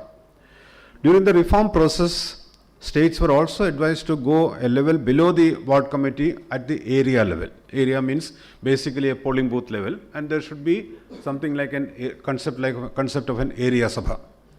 And I don't know, you all would have also observed during COVID time, something like an area sabha would have come in most handy to understand the problems of either our neighbor or people who have problems, who have health issues, who could not venture out, how best they can be helped. And if there is a link set up, medical assistance or assistance from the neighborhood could have been easily provided. So this has to travel down to that level as well. It may not be a fully effective governance at that polling booth or area level, but that enables people to participate in the process of making suggestions and highlighting their problems and getting attention to the problems of that particular area, which gets escalated to the either ward level or to the municipal council or corporation level. That is the type of system which has to come into existence. So we talk about the 74th Constitution Amendment, 1993-94, and in 2024-25 also we are talking about how effective this Constitution Amendment has been. So we have to think of methods of making our cities work better. How best that can be achieved. As I said, the state governments have to come forward and take a call and see what best they can do. There has to be empowerment at the local body level. There has to be clear delineation of functions, and there has to be accountability at that end. If these things don't happen, then our urban mess will continue, cities will continue to have problems, and we will keep talking about mobility issues and things like that. So how best to get over that? That is a thought I would like to leave behind with you. Give it a thought, see how best you can become active at your local level, and also when best practices come to platforms like this, bring forth those best practices for people to listen to, learn and understand. Probably that's one way of trying to make a difference. Thank you for this opportunity. Thank you.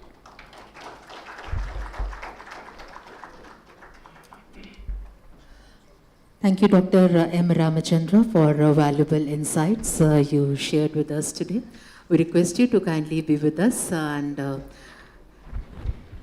thank you for being with us since morning. We are really thankful and feeling honored in your presence, sir.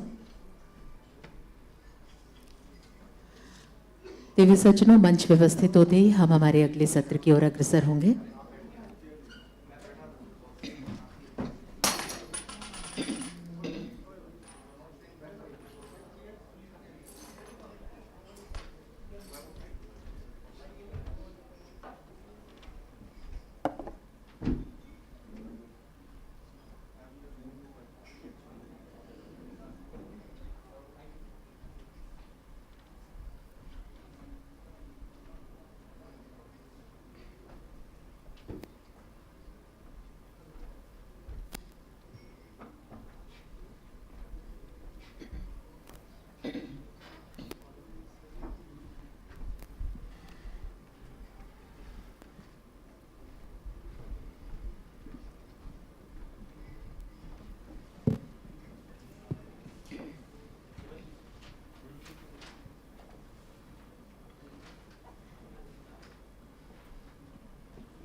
Ladies and gentlemen, without further ado, I introduced our esteemed panelists here for the panel discussion on sizing and regulating digital economy.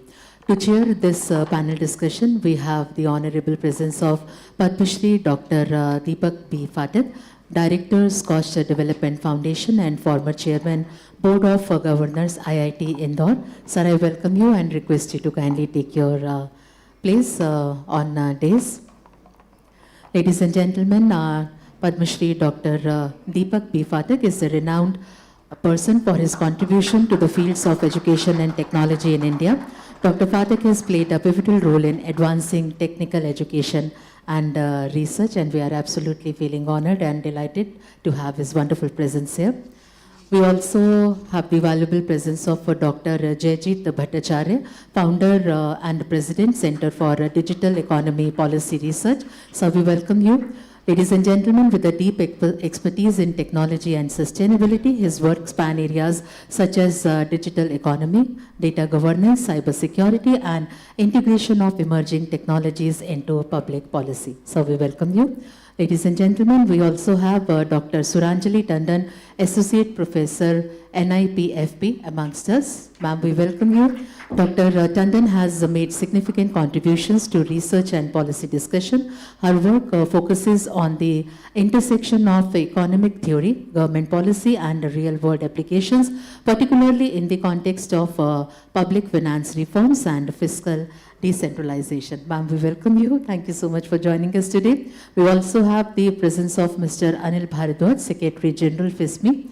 Sir, we request you to kindly join us on this. Mr. Bharadwaj, ladies and gentlemen, plays a crucial role in shaping policy and fostering the growth of India's MSME sector. Under his leadership, FISME works to promote the development of MSMEs by addressing their challenges. Mr. Anil Bharadwaj, Secretary General, FISME, we welcome you, sir.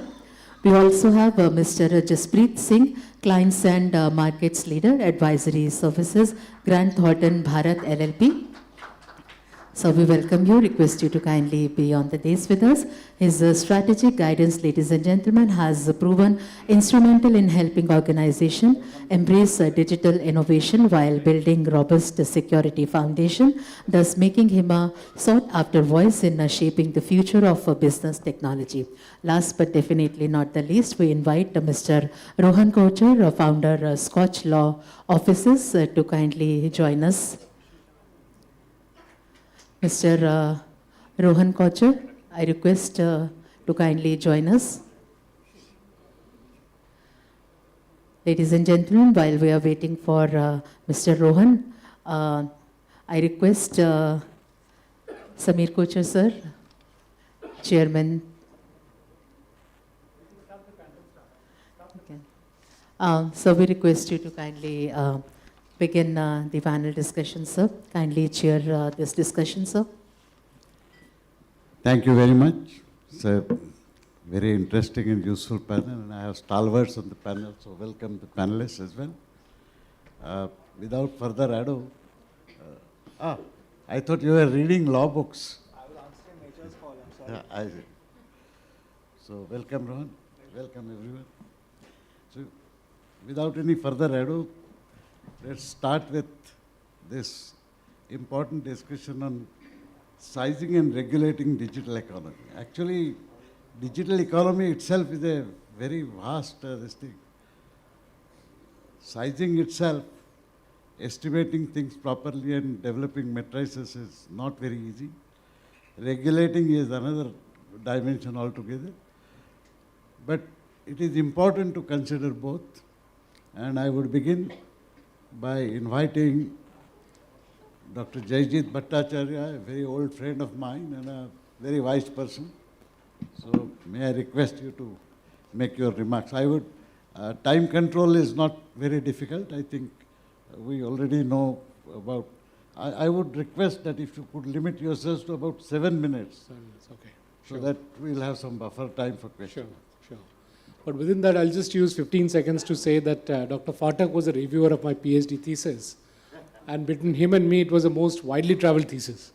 Because he used to correct it when he was in the flights. And I also used to write it when I was traveling. So and very modest of him to say that any of us is stalwart. I'm sure others are. But in front of Professor Phatak, we are just pygmies, seriously. So thank you, Professor Phatak, for everything that you have contributed to our lives. Having said that, coming straight to the point of sizing the economy, and then I'll talk about a few minutes on regulating the digital economy. So sizing the digital economy, let me look into what are the challenges. How do you size the digital economy? Therefore, to begin with, you have to say, what is the digital economy? Now, is the digital economy Twitter? It's more than that. It's Twitter and Google and what else? And Amazon and Uber. So is the turnover of all these e-commerce companies and aggregator companies, if we add them up, is that the digital economy? Well, the salary of the driver or the earning of the driver is not really digital. The fuel going into the taxi or the Uber is not really digital. If Amazon is selling something, let's say a toaster which is being delivered, the toaster is not digital. But then within the toaster, there are components which are digital. There are IoTs which are being used, that's digital. So how do you therefore figure out what is digital? Is there a HSN code which says once you sell and therefore under that HSN code, that good is called digital? Well, there is no such HSN code. If we add up all of these, the turnovers of Amazon, Flipkart, Uber, and so on and so forth, they will add up the non-digital components also. Hence, that's where the complexity of digital economy starts coming in. Now, thankfully, in India, we have something very powerful, which is the GST database, wherein at least you get to know what's the total turnover by GST, and then start putting in estimates to find out how much should be digital, how much should not be digital. Is this a problem that others have solved? Does Canada know how much of its economy is digital economy? Does US know how much of its economy is digital economy? The answer is no. In all the countries, there is a guesstimate that's going on that this is digital, that is not digital, or X percentage of something is digital and the rest of it is not digital. Who decides what percentage is digital and what is not digital? And how do we go into every single service and decide what is not digital and what is digital? To give an example, if you have a goods transport authority agency which does online aggregation and then says it's a digital online entity, let me take an example. Porter falls under that as a category. It's an in-city cargo carrying entity. It's like an Uber within the city. Now, if it delivers from door to door within the same day, it'll fall under the category of courier, and therefore its tax implication will change, and therefore its HSN code / SSC code will also change. Now, from a digital economy lens, and that's from a tax lens, from a digital economy lens, has the end solution really changed? It hasn't changed. Tax authorities want to treat it differently because you'll get different kinds of taxes. There are some logic behind it and some illogic also behind it. We'll not go into that direction. The point is that even if we follow HSN code, SSC codes, we'll not be able to find out how much is the digital economy in this country without putting some vague guesstimates. Have these guesstimates been standardized over the world? Unfortunately, no. There is no such standardized guesstimates around the world. And therefore, we need to create our own. And the reason I'm going back to GST again and again is because that is a database which is going to give us a high frequency information of our estimate. Why do we need high frequency information of our estimate? Because by using this estimate, you're creating policies. Policies for what? For making the digital economy better and better. So if you do not get a feedback within a quarter as to whether your policy led to an increase in digital economy or a reduction in digital economy, then we are just playing with numbers. If you don't get to know in 3 months, 4 months, 5 months, what is the impact of your policy, then those numbers don't matter, the policies don't matter, and therefore you don't know whether the policies are in the correct direction or not, so the policies themselves become guesstimates. In today's world, if everything is connected through digital, and that's where the power of digital lies, and that's where the challenge of digital also lies, in policy making also we should be able to get instant responses because of the digital connectivity. And therefore, if we don't get a response in 3 to 4 months, it becomes a challenge. And therefore, I'm referring back to GST because GST collects the data on a very high frequency basis. So if you turn the dial on policy making this side, 2 months down the line, you should see whether digital economy has grown or not. I think I'm done with the first 3.5 minutes. I'll move to the regulatory part of it. Why is the regulatory part important? Because all of us are connected through digital. Now, unfortunately, not just us in this room, but us and the rest of this country is connected. Now, unfortunately, not just the rest of the country, but the rest of the world is connected, and we all know about this. Why am I repeating it? Because it ends up having a transnational impact. When it ends up having transnational impact, where do you make the rules? Under whose jurisdiction do you make the rules? Do you make the rules so that you tell Google you must follow not more than 3% charging for payment gateway, and they start charging 30%, and that's the context for those who are aware of what I'm referring to. Google certainly started charging 30% for startups who were using Google Apps, Google Play Store to get their apps downloaded. And they said if you're going through a Play Store, you must give 30% of revenues to us. Now 30% is something that even our money lenders in rural India don't charge, right? It's a usurious amount. So should we now put a regulation that if somebody does this, we will, we'll drag them to Indian courts? The point is what Google said, look, we are not really based in India. It's a different company called Google Sales, which is based in India. So do whatever, but we are not under your jurisdiction. Now imagine if they were under our jurisdiction for some strange reason, we could get them under the jurisdiction because somehow Trump suddenly woke up on the right side of the bed and likes us. So our Prime Minister calls up the President of US and tells them, look, one of your big techs is not behaving properly, please make sure they behave properly. So what does Trump tell Google to do? To stop providing the services in India. If you don't follow this, then you will not be allowed to serve the Indian population. Who loses out? Millions of drivers will lose their job immediately. Google GPS will not be available. Google Maps will not be available. Millions of startups will not be able to put their apps out there. Our economy is tightly integrated into the digital monopolies. And these are not just digital monopolies, these are digital utilities. Why am I calling them utilities? Is because let's say the electricity company comes and tells you that if you don't like us, cut us off, no problem. So you don't need to use our electricity connection. Is that fair? Well, that's a free market. Let's say, you take us, if you don't like us, cut us off. It's not fair because there is a monopolistic situation. It's a utility. You can't cut off people from utilities. They can't cut off your water, they can't cut off your electricity, they can't cut off your broadband, they can't cut off your GPS connectivity, they can't cut off your Play Store access. Because those become fundamental to the way we live, the way we work, the way we communicate, and the way our culture grows. All of it is dependent on these platforms. So I'll just leave you with the thoughts of what are the challenges of regulating digital. And I think I would have taken out my 7 minutes. So back to you, Professor. Thank you, Jayjit, particularly for emphasizing the larger picture as well. Let me now invite the only colleague on the panel who is a teacher like me, so Anil. So, all yours. Thank you, sir. So I think, I don't know what to add to that. You've really summed it up very well. But I think let's step back and see why are we talking about this and what does it mean for any economy on measuring what is the size of digital economy, and perhaps also let's imagine what are the challenges in doing so. So for example, now we're talking about a 2047 where the rate of growth will be exceptionally high enough to be comparable to developed economies.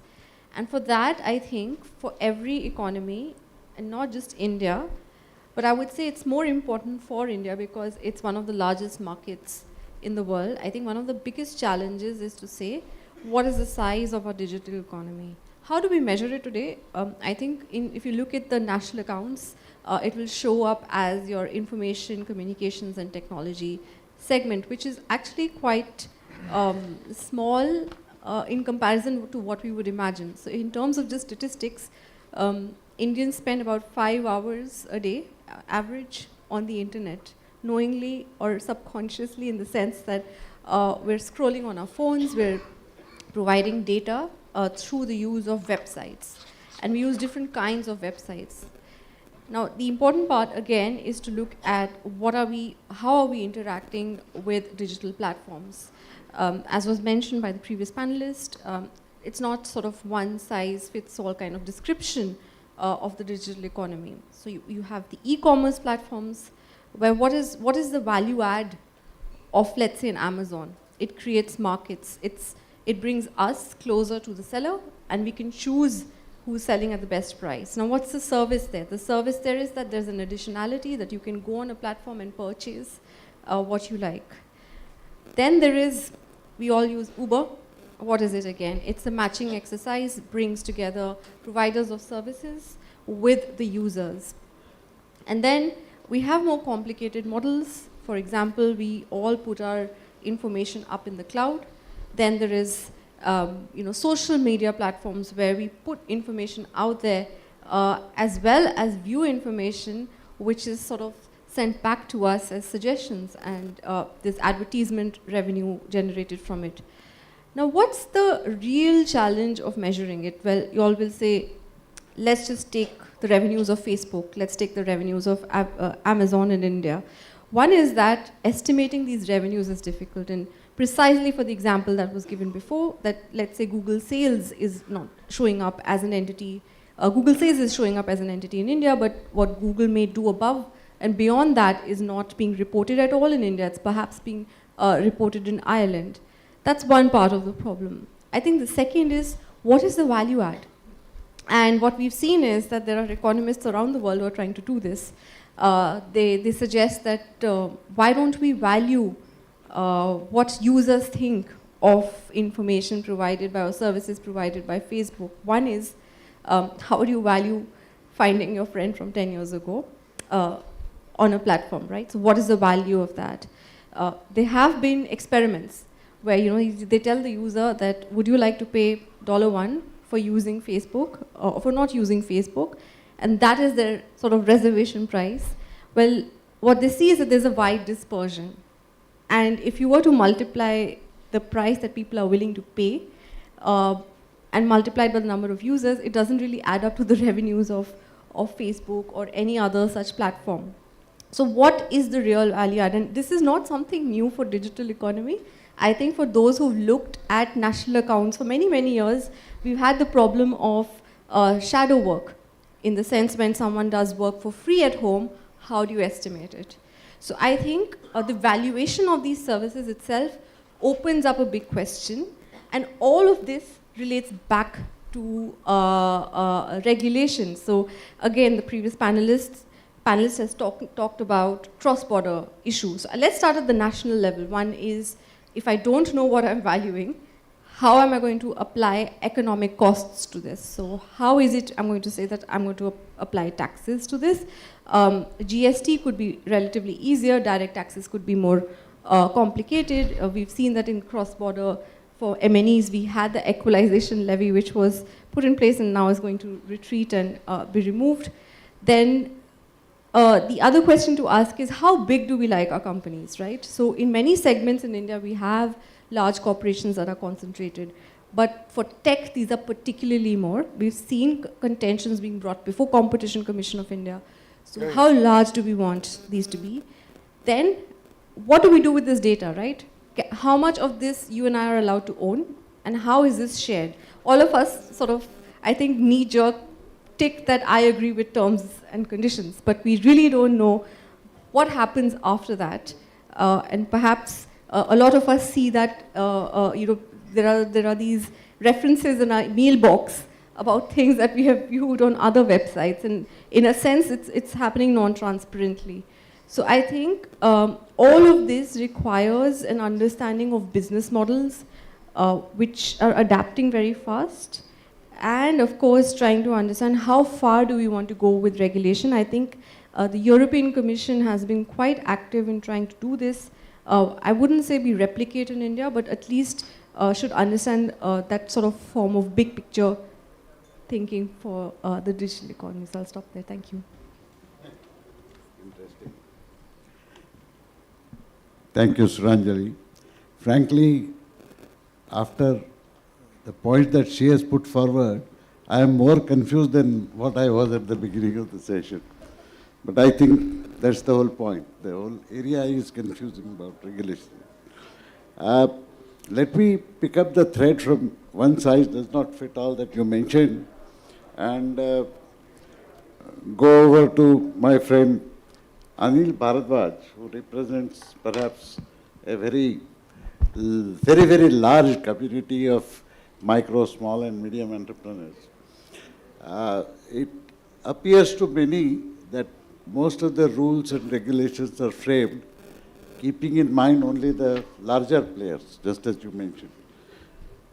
Whereas smaller players, and to my mind, I think the small and medium sector is extremely important to the country because that is the one which generates the largest number of employment. So what is your opinion in the context of this regulation? Thank you, Mr. Chairman. First of all, I must thank SKOCH for inviting, and as a matter of fact, coming to SKOCH program is like coming home because there is hardly any program of SKOCH where you would not find one or the other panel that is related to MSMEs. And being in company of Samir ji is always very fascinating and inspiring. The ethos of an entrepreneur and the gist of an entrepreneur never seems to leave him. So, thank you. Now, coming to the question in hand, whether of sizing the economy, digital economy, and also regulations. But before that, let me say something what you also mentioned about the size of MSME sector in India. Many of us in the room might know that it ranges between 6 crore to 9 crores depending upon the data sets that you pick. The Udyam portal also has, if most of the parameters are checked by Aadhaar, etc., it's approximately 6 crore. Otherwise, the number of people that have chosen to register at the Udyam portal is around 9 crore.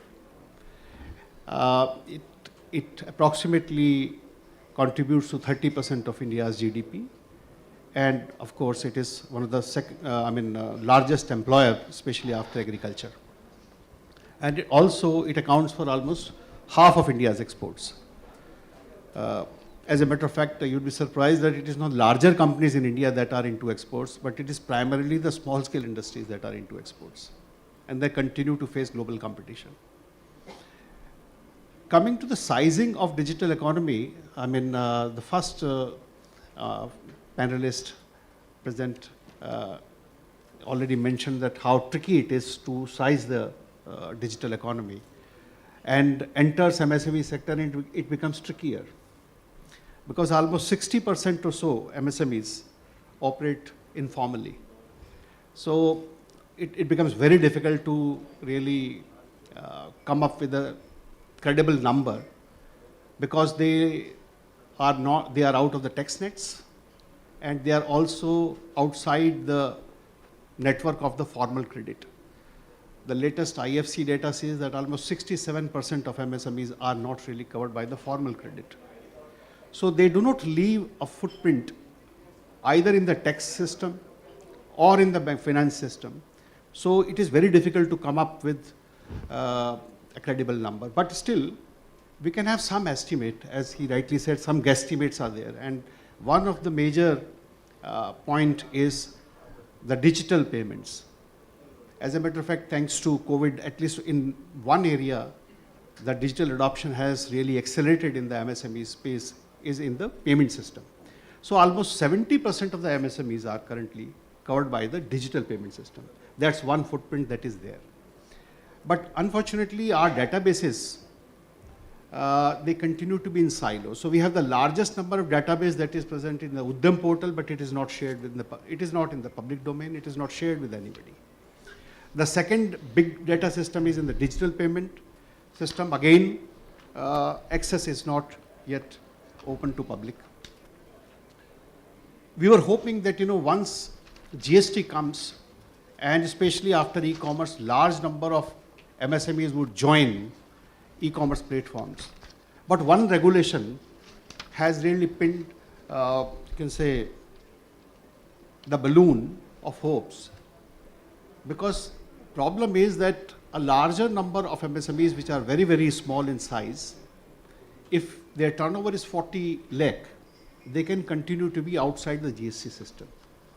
Because compliance with the GST system is onerous on many of the MSMEs. So, but the problem is the moment they join the e-commerce system, right from the day one, they will have to compulsorily register themselves with the GST. So even if somebody working from home, maybe just self-employed, cannot really take advantage of the e-commerce facility or e-commerce platforms.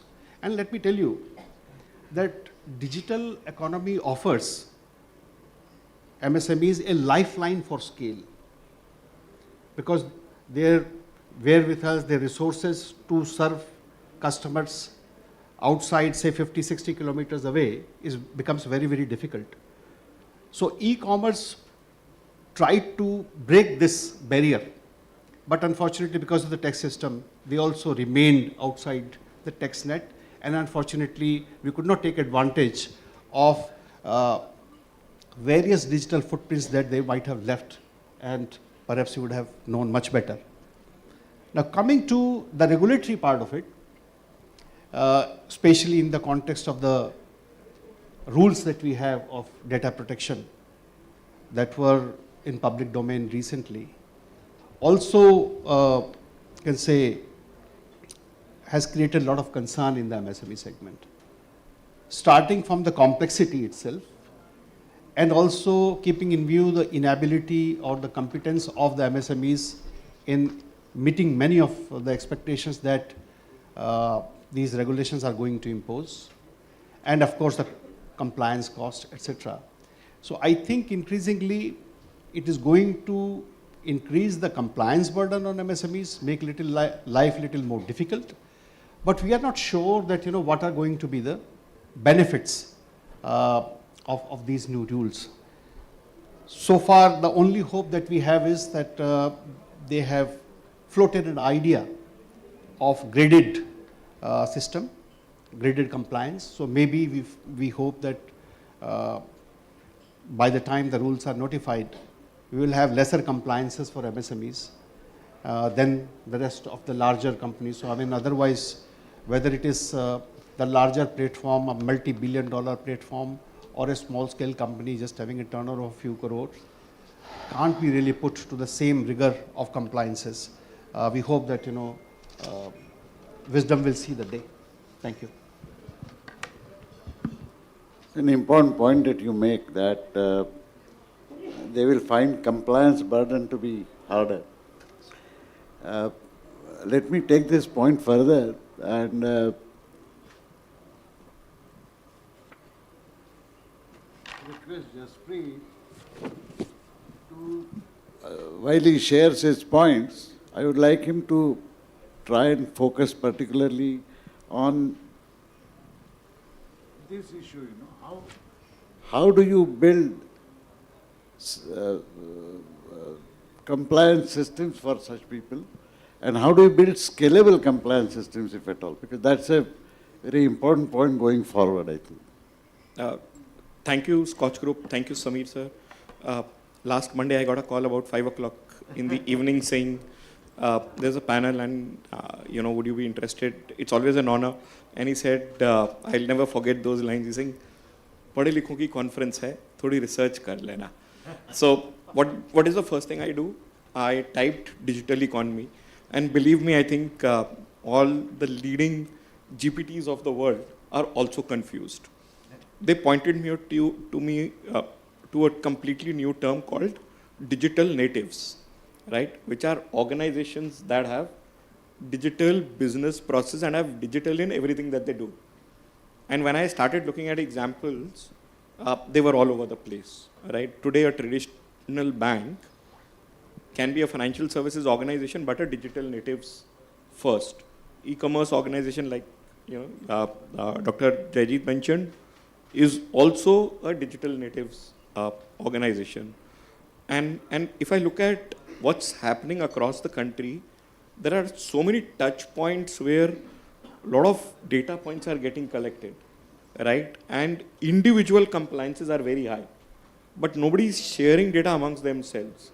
Why can't we have a system wherein once, it's like eKYC. Once somebody's collected my data, done KYC norms, all I have to do is point all my APIs towards that, right? Use it commonly. right? I think my fellow panelists spoke about DPDPA. Unfortunately, I was part of the Justice Shri Krishna Committee 2018 that first tabled the data privacy bill. It was not digital then in 2018, and have been following it since then on what's happening in that front. So that is exactly almost the same replica of GDPR, General Data Protection Regulation, which was passed by European Union in 2016, which became effective in 2018. But very few people realize that in European Union, they already had a Data Protection Act since 1995. It took them almost 20 years to move to a advanced version of a data protection regime. In India, and I can ask anybody sitting on the sitting here in this room, probably the most intelligent people in this country, are we concerned about privacy of our data? Does anybody say that he's concerned about privacy of his own data? Because your data is already everywhere, and unfortunately that's the state that we are living in. Now you pick up that and put it on an MSME, right, who has no idea on how to go about implementing it, right? For example, there is a very simple clause, right? There are about 41 clauses that every organization needs to comply with. One of the clauses is, God forbid, in case of a cyber incident, you have dual responsibility. You have to inform the Data Protection Board of India, which will be formed. But more importantly, you also have to inform the data subject whose data has been lost. Just think about this. You get up early in the morning and you get a message saying, from any bank, saying there's been a data breach and we are informing you according to this rule. There will be widespread panic. If we get a news that one bank's ATM is not working for 2 days, right? There's a huge queue outside that bank. Imagine if you get a message saying a bank has been hit by a cyber attack and they're dealing with it. Whatever the message is, it will lead to widespread panic in the country, right? To add to this, like my fellow panelists said, this act is applicable to a mom and pop shop with 2 computers who's taking my personal details, your personal details, to probably the largest enterprise in the country. How do I distinguish who will look at compliance costs? And do they even know what do they need to do to comply to this act? Right? The other piece is consent. It is very, very ambiguous. Currently, it does not say whether the consent is retrospective or not. If I'm an organization, if I'm a hotel chain or hospitality company, do I go back 30 years and take consent from everybody? When I don't even have phone numbers, do I send them like postcards asking for consent? And suppose I have an email address, I send an email to them, they don't reply. Can I send them a reminder to take consent? So I think, from a regulatory perspective, it's very good that we finally are moving in the right direction. But till the rules come out, I hope they give graded. They mentioned that for all digital native organizations, B2C organizations, they'll give 6 months to implement it. For MSMEs, they're talking about 2 years. But I still think there has to be a clear roadmap on what should organizations do to comply to this DPDP Act. Thank you. Excellent. Thank you very much for pointing out so many important issues. Considering that there will be some regulation, considering that some compliance will be necessary to be achieved in a time-bound fashion, 6 months, 2 years, or whatever it is, or to let MSMEs aside just as they have been left out of the GSTN network, whatever transpires, I would like to request Rohan, when he shares his thoughts, to tell us about the implicit law points related to this issue of regulation and the issue of course, compliance and issue of the very fact itself of protecting your privacy and information. Right. Thank you very much, Dr. Phatak, and I've had the privilege of being mentored and guided at the hands of Dr. Phatak since I was a schoolboy, and he was a professor at IIT Bombay, and he used to teach the world technology.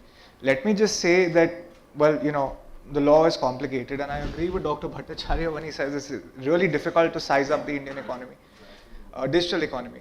And I agree with Professor Tandon when she says that what you must look at, therefore, is the Competition Act.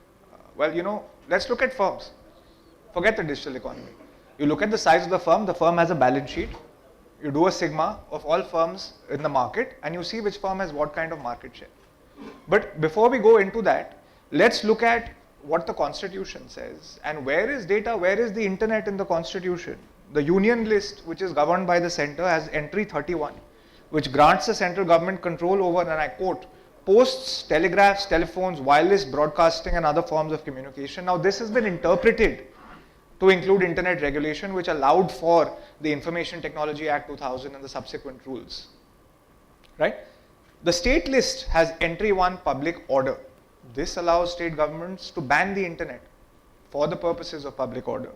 And the concurrent list has entry 7, which is contracts, and entry 42, which is acquisition of property, and this is in certain cases been interpreted to include data protection, cybersecurity and digital transactions. Now I'll give you a case in point about what happens when these three lists are in conflict with each other. Article 254 of the Constitution of India talks about repugnancy, and this is a constitutional doctrine which says that if there is a conflict, one law must prevail. And I'll take a live example. I'll take an example of the gaming industry, right? Betting and gambling in India sits under the state list entry 34, right? Yet you have an industry which is arguing left, right and center to put it in entry 31 of list 1. Now suppose tomorrow the government does this at the center, what happens? Article 254(1) says there is parliamentary supremacy. If there is parliamentary supremacy, the state law cannot prevail. But Article 254(2) says if a state law has been reserved for presidential assent and it receives presidential assent, state law shall prevail. But there is an exception to this as well. The Article 254 also says that if Parliament retains the power to enact laws on the matter, even if a state law has received presidential assent, and therefore that will prevail. So you see, this is a royal merry-go-round, and the gaming industry with all the king's horses and all the king's men with their battery of lawyers know this. So what is the end game here? The end game is simply to buy time and self-regulate. Now here's the problem, and here's why there needs to be a national level digital regulation council, because the perils of self-regulation are simply too high. Dr. Tandon spoke about the Competition Act. Let me go down to the Competition Act. Section 4(2) speaks about abuse of dominant position, right? And I'll read some examples of what dominant position and its abuse can be, and I'll relate it to the gaming industry. Now, abuse of dominant position could either be exploitative or it could be exclusionary. And you have a test, it's called the predatory intent test. Are you trying to reduce competition, or are you trying to eliminate competitors? And some examples of these include limiting or restricting production of goods and services, limiting or restricting technical and scientific development relating to the production of goods to the prejudice of consumers, and 3, denying market access in any manner. Now this is an industry which has no rules, no standards. They come up one day and say, here, we have made rules, we have made standards. Then another group of companies comes up and says, look, we have also made rules, we have also made standards. Then a third group comes up and says the same thing. 5 years down the line, all three come together and say, listen, we've shaken hands. Now we all have a consolidated set of rules and standards. The problem here, ladies and gentlemen, is that this stifles innovation for newer market entrants to come in and acts as a barrier of entry into the industry. So if you look at the sum total of the size of these companies and the market share that they enjoy, and you come to a conclusion that they are denying market access to certain new players, or they're gatekeeping with ASCII by saying, look, it's inherent business for any social media company, any digital company to try and acquire users, and they spend money on trying to acquire users, right? But if you say that some ads are good and some ads are bad, and certain gaming companies will tell the self-regulatory body in the advertising space that, well, you know, these ads are good or these ads are bad, what you're essentially doing is you're gatekeeping an entire industry, right? And I'll tell you why this is problematic, because you have an existing regulator in the Competition Commission of India, right? But how would you regulate with the help of the states and with the help of the center? What you would need is a constitutional amendment, for which it was required even for GST. Article 279A was introduced. You will need a constitutional amendment. You will need a consultative approach. You will need states to come up with their sets of problems, their sets of prescribed solutions, and you will need a consensus-based dialogue, which is, well, you know, also what's happening in the GST Council. This is a small example, Dr. Phatak. I hope this makes things a little clear.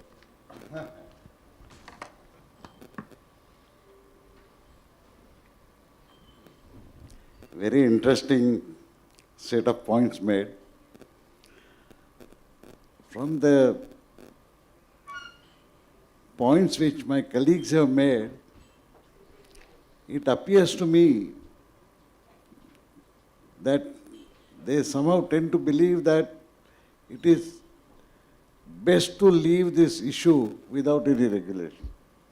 Because he's either talking about a consultative process, people are talking about leave this segment out for some time, people are talking about etc., etc.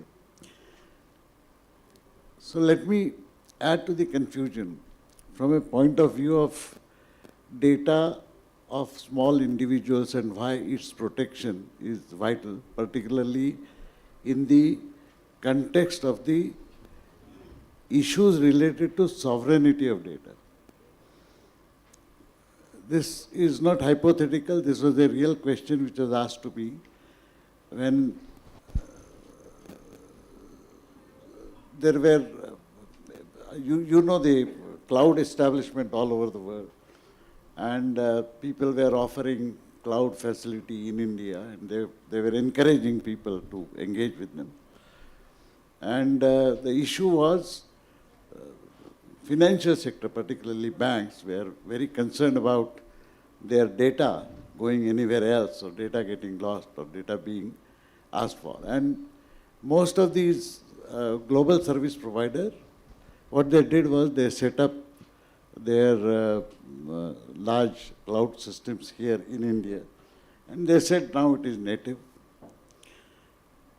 And so I was not offering any comments. I said let people take a decision based on whatever it is. But once it came head on, when a particular person told me that, sir, you seem to be opposing this idea of Indian businesses and industry keeping their data on servers which are located on the Indian soil, where the data is stored there. And as an addition, what we have done, a particular company, I will not name it, we have done is, we are saying the data will be encrypted and the keys will only be with the customer. We won't even have those keys. So therefore, we have 100% protection. So this is an example I constructed and asked him a question. Let me just repeat that example. I said, I'm dealing with the data of a large number of people who study online on our platforms, and we store that on our own cloud. Let us say we put that entire data onto the cloud. One of the students is hypothetically named Narayan Shastri, and the other student is hypothetically named Abdul Hussain Manager. For some reason, the United States global security or whatever suspects that one is a Hindu terrorist, the other is the other kind of terrorist. They suspect. And they want the entire data related to these two individuals. Then I asked him that if your company is ordered by the US security to hand over this data to you, will you refuse? Instead of saying yes, he says, But you see, what will they do with this data? It's all encrypted. And I laughed and I said, are you suggesting that the United States does not have competence to break any kind of code that you're talking about? So this is not acceptable. Then I said, of course we'll issue, we have clauses. Then I said, can you give it in writing? That under no circumstances, without the authority of the sovereign Indian government, either a court of law or whatever, permitting you to share this data with anyone, you will not, under any circumstances, share. He would not answer yes. Then he came out saying that if a US court orders our parent entity, then that order will have to be complied with. So I said, what you are telling me is that the data about two poor students who are studying here online is not safe with you. Now they are Indian students. And as a teacher, I am responsible for safeguarding their data. Can you guarantee that you will safeguard it? If you can't guarantee in writing, under any circumstances you will protect it, I don't think I would be willing to share that data with you. Now, this was probably an extreme case. In fact, I even shared it with the chairman of Tata Sons, who was actually, from a business angle, he was trying to suggest that we could create conditions and so on such that such data can be shared. I digress a bit, but what I'm telling you is, no matter what, I think it is the fundamental responsibility of any and every agency which holds people's data with them to protect it. Unfortunately, this simple requirement of protecting my data has gone to such extremes because associated with that data protection are several other things. Because the data has to be utilized for some purpose, right? Yeah, that's right. So it's a very, very complex thing. On one hand, we need a regulation. On the other hand, we also need, while ensuring consumer protection, we must also permit innovation in business practices such that the digital economy actually goes ahead and moves forward. We also need inclusion. We can't have rules which are made specifically in the context of larger organizations, forgetting the smaller agencies such as MSMEs and so on. So in this context, in this concluding part, I would like to ask each one a simple question, and I would expect them to respond because collectively I believe these questions may in fact help us. Let me begin by focusing the attention on this MSME stuff. Do you think that startups and MSMEs could be overburdened to comply with these laws as they stand? And in that sense, would you suggest some measures of proportionality or some segmented compliance, etc.? What would be the solution going ahead? Absolutely. I think what is being discussed is, of course, the graded approach, and a proportionality principle has to be applied, because you really can't compare, as rightly said, that a mom and pop store and a Google or any larger international platforms and put to the same rigor of compliances. I think that is needed for sure. So some kind of graded mechanism would be useful. Yes. Let me go back to one fundamental question which Suranjali seems to have indicated on how do you measure. So do you think we could think of, I'm now talking about the digital economy as a whole. What was pointed out apparently was that the conventional metrics may not be adequate to measure the digital economy side. And unless I can measure, I do not know what I am regulating. So would you like to suggest that there could be some special or different metrics that could be evolved to sort of represent the size of the digital economy or the nature of the digital economy, according to which the grading can be done for the regulatory purposes? What would be your thoughts? Thank you, sir. That's a Nobel Prize winning answer. So I'm going to just, I'm going to attempt to answer it in the following way, because it is a challenge that I have been trying to overcome in my work on taxes. So I think if we are in agreement that at the very, so imagining the digital economy as a graded sort of structure. One, you have the big sort of tech at top in certain functions, and then you have these smaller startups that are doing their bit. Both sides, there's been an issue, what's the value add?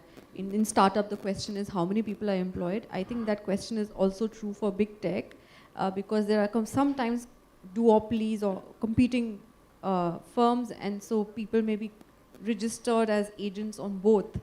And so are we going to see the contribution from the side of those who are registered or in terms of the firm? Raising another question, but answering it back to say that we start at the very top. If you look at even balance sheets of firms, they have a sense of what their value add is. I think the query then should be, which I suppose the Ministry of Corporate Affairs would be measuring for entities, related entities existing in India, on what the value add is, or government-to-government conversation on what the value add specifically in India is. And I think we start at that end and then create an information reporting system within India or for smaller startups to say what they are doing in terms of just their value add, which they should do for financial reporting purposes, and would be reporting, even if they're not listed companies, they would be reporting to the Ministry of Corporate Affairs. And I think that data can be mined. I think what we saw in the GST, what we saw in the new GDP series was Ministry of Corporate Affairs data being used, in fact, to construct back what the value add is. And I think it is possible to start there. We could make more frugal estimates than to say the value add is so large, and then work from there in terms of sizing the digital economy. All right. Partial answer, I would say. I would like to go back to you again to elaborate further, if possible, on what kind of measurements could be meaningful in the context of the digital economy in a larger sense, and also in the context of measuring the breaches that could happen to data security and the compliance thereof. I mean, unless, you see, the common engineering education tells me that unless I can measure, I cannot control. And unless I can control, I cannot optimize. Right. So what is your take on this issue? So on the first part, in terms of measurements, let me just put one more level of complexity before I start answering. Okay. Is we are all familiar with AI right now, right? Yes. Everybody is familiar with ChatGPT and so on and so forth, and Jaspreet used it last evening. So we all know that it's going to take away lots of jobs. So do we start measuring that every search is equal to one Jaspreet in that sense, or 5 Jaspreets in that sense, which is huge amount of cost, right, from an economic perspective. Yeah. And therefore, my point is, what is the value add becomes a big question mark. Now, another way of looking at it, which we tried, was that why don't we look at the profitability because of the digital companies, because that is the value add, right? At the end of the day, they have taken away all the costs, and what comes to the platform is the digital value add. Now, unfortunately, most of the digital companies in India try to show that they are not profitable for various reasons. And same in US, by the way, again for various reasons, because they don't want to become a monopoly in their segment. The moment they become profitable, they will then fall under their monopolistic acts, and therefore they don't want to show the profitability. So under that circumstances, even the logic of saying that what is the profitability of the digital companies becomes question mark. Also, we know many of the startups run into billions of dollars of turnover, and they're still massively loss-making because they're getting investments from the investors, and then they're putting it back into the company. So coming to the core question as to what could be the metrics for measuring the size of the digital economy, it has to be guesstimates which will have to be revised on a regular basis based on new technologies coming in, such as AI, the past technologies that are being used. Also, what if you use the digital within your small entity? For example, you set up a cloud in your house to control everything automatic in your house. There is a lot of value add happening. There is the robotic cleaning thing which goes around in your room, the mopping, that's adding value. Do we start adding that also? And the answer clearly is yes. And in what proportion? And if we go too much into detail, it becomes so complex that we can't really manage it. In fact, I was just listening to your answer, Dr. Suranjali. It reminds me of the situations where we said the tax on a 2,000 square feet restaurant will be X. If it's 2,001 square feet, it'll significantly increase. So the tax collector would come and say the mat outside becomes 2,001 square feet. So your taxes will now go up. So if we start doing that, it becomes challenging. It is not a simple problem to solve. And also the question is that why are we trying to solve it? For what purpose? One of the purposes is for policy making, because we want to make the economy more and more efficient. And therefore, if we take that lens, that it's for policy making that we want to estimate the digital economy, then things can be simplified, because the point really is to move the whole digital economy forward and not really just to measure their digital economy. So we can have these heuristics by which we can start measuring the digital economy. And as I said earlier, also I'm a big votary of using the GST database, using the HSN codes, put up a one-time mapping, or if we, in fact, we can use AI to run on top of it to figure out what part of it is digital. Coming to the regulatory part of it, in fact, one of my students and I did put together a measurement of what is secure. And he was 58 when he joined. When he graduated from IIT Delhi, he was 62. And when he started the project, I told him, look, why are you even taking this up? Because you won't get access to this data to figure out the cybersecurity index of the country. He was doing it at a country level, which could be replicated at a corporate level. By the time he was 2.5 years into the program, he came back with all the data, and very humble person. He was a Air Commodore in the Air Force, and very humbly would come and say, sir, I've got the data. And I was possibly half his age. And then I asked him, how did you get it? He says, sir, I told you I'm in CAPSEC. So I still did not understand it. I did not understand what CAPSEC means. Then he whispers into my ear and says, I'm from RAW. And they don't say RAW, they say CAPSEC.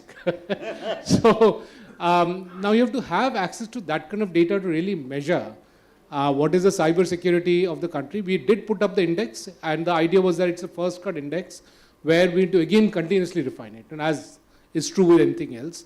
So it will always be a continuous process, and every time there will be a complexity. In fact, let me again take Jaspreet's example, because he gave very good examples. If a shop has got all of these phone numbers and they've got the email addresses, and they're calling up that person to get consent, the fact that you've called up that person on their phone number and their email, you're making a confession that I have violated the law of the land because I have your personal data without your consent. Till the time you did not give your consent, I used your personal data. That's in violation. And so how do you solve it? First thing you have to do is delete everything, and then you can't contact anyone, and so your business is over. Can we afford to do that? So it's extremely complex, anything that we look at, because it tears apart the fabric of everything that we're used to. Our governance, our businesses, our lives, everything gets torn apart the moment we start putting in this new set of regulation. That doesn't mean we should shy away. It's just that it has to be deliberated upon. In fact, I mean, taking cue from what you said, see, on one hand, it is critical to protect consumer data, no doubt about it. On the other hand, we must permit businesses to grow, and we must permit businesses to grow rapidly. Jaspreet, you mentioned about KYC. I will share one incident with you. I was chairing a RBI committee on QR code standardization. You can't standardize QR code, but basically, can you have APIs defined by different QR code people such that you can sort of very quickly handle transfer-related, data transfer-related.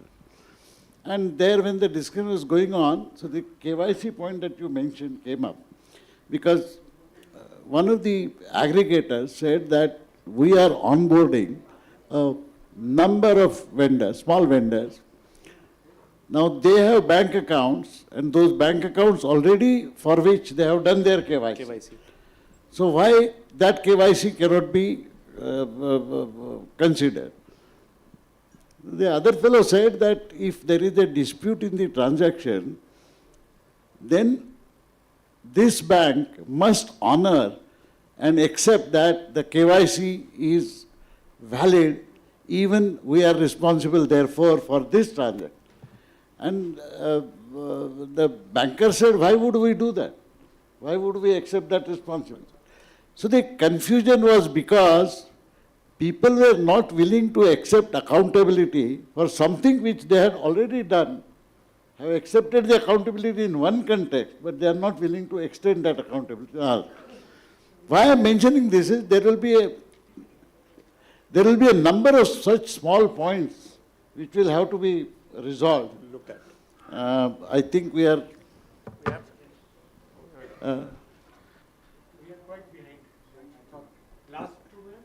But the schedule that you gave me. 7:40.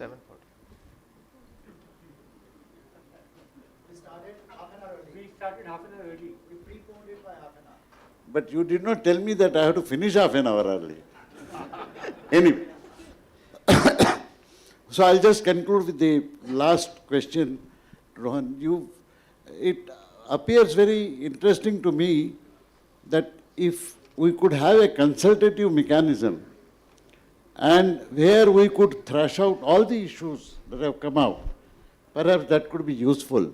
Is it possible to set up a council like GSTN Council? I hesitate in saying GSTN like because frankly the GSTN Council takes ages to resolve issues.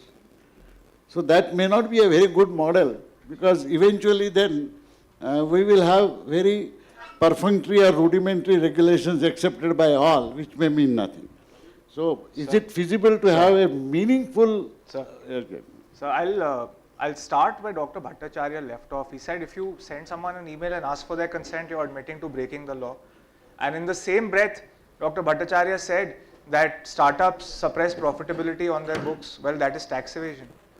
A large e-commerce company, global one in India, is being investigated for this very reason currently. So that's an easier problem to solve for. You solve for tax evasion at the firm level. If they are suppressing profits that are related parties, investigate them, bring them out to the forefront. Do anything, but don't allow self-regulation. That's the worst thing you can possibly do. The second worst thing you can do is adopt norms that have been set in the West, because their market structures and their economies are very, very different.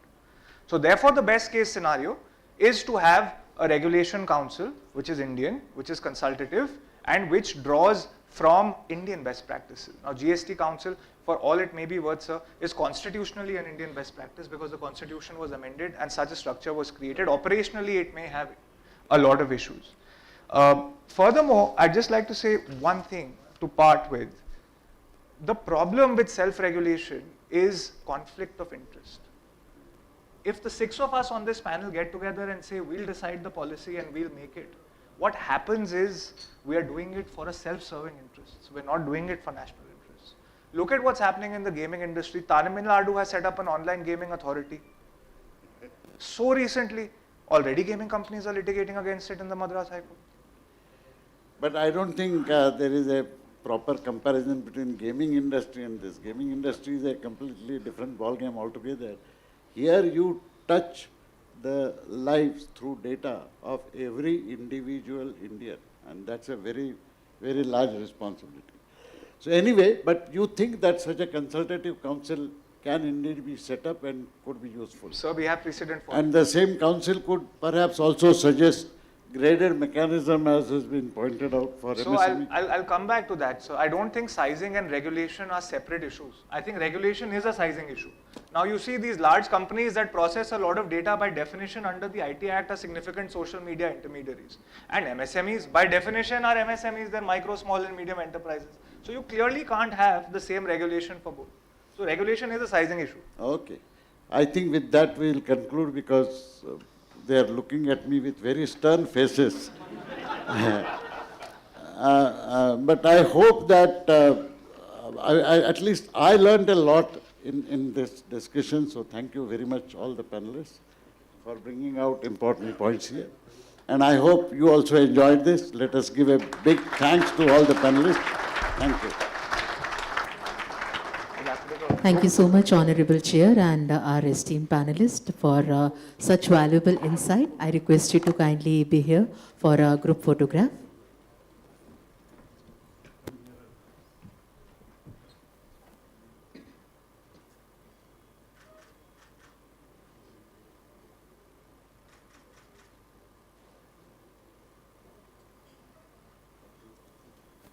आप सभी का हम धन्यवाद करते हैं और इसी के साथ बस मंच व्यवस्थित होते ही हम हमारे गोल्ड स्कॉच अवार्ड्स की ओर अग्रसर होंगे.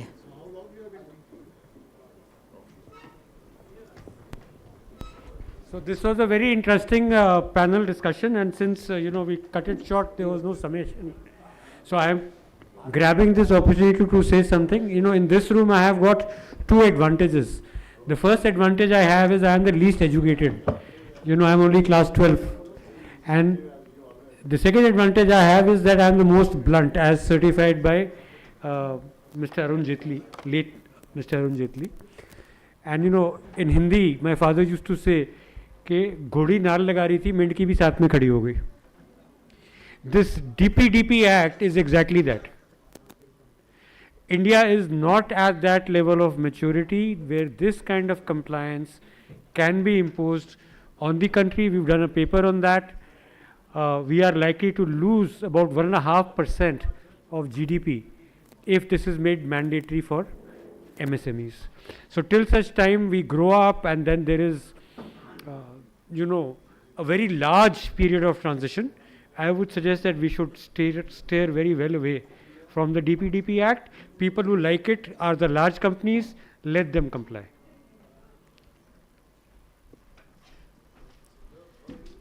Thank you, sir.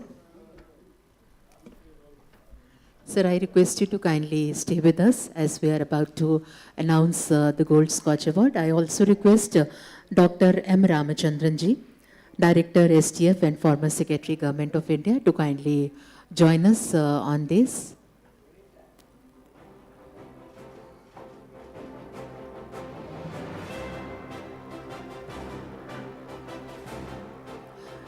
देवी सज्जनों, इसी के साथ हम हमारे गोल्ड स्कॉच अवार्ड्स की ओर अब अग्रसर हो रहे हैं. गोल्ड स्कॉच अवार्ड इस समय प्रदान किया जा रहा है जियो प्लेटफॉर्म्स लिमिटेड को.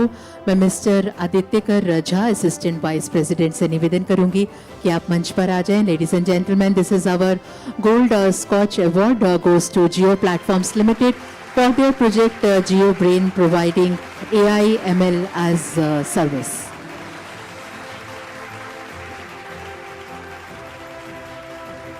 Mr. Adityakar Jha, Assistant Vice President, is here to receive this award for Jio Platforms Limited.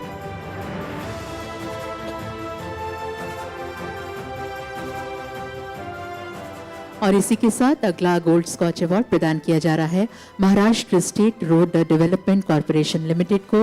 मैं mister Anil Kumar Gaikwad, vice chairman and managing director, उनसे निवेदन करूंगी कि वो मंच पर आएं और इस अवार्ड को आप प्राप्त करें. Maharashtra state road development corporation limited, उनके प्रोजेक्ट हिंदू हृदय सम्राट बाला साहब ठाकरे समृद्धि महामार्ग.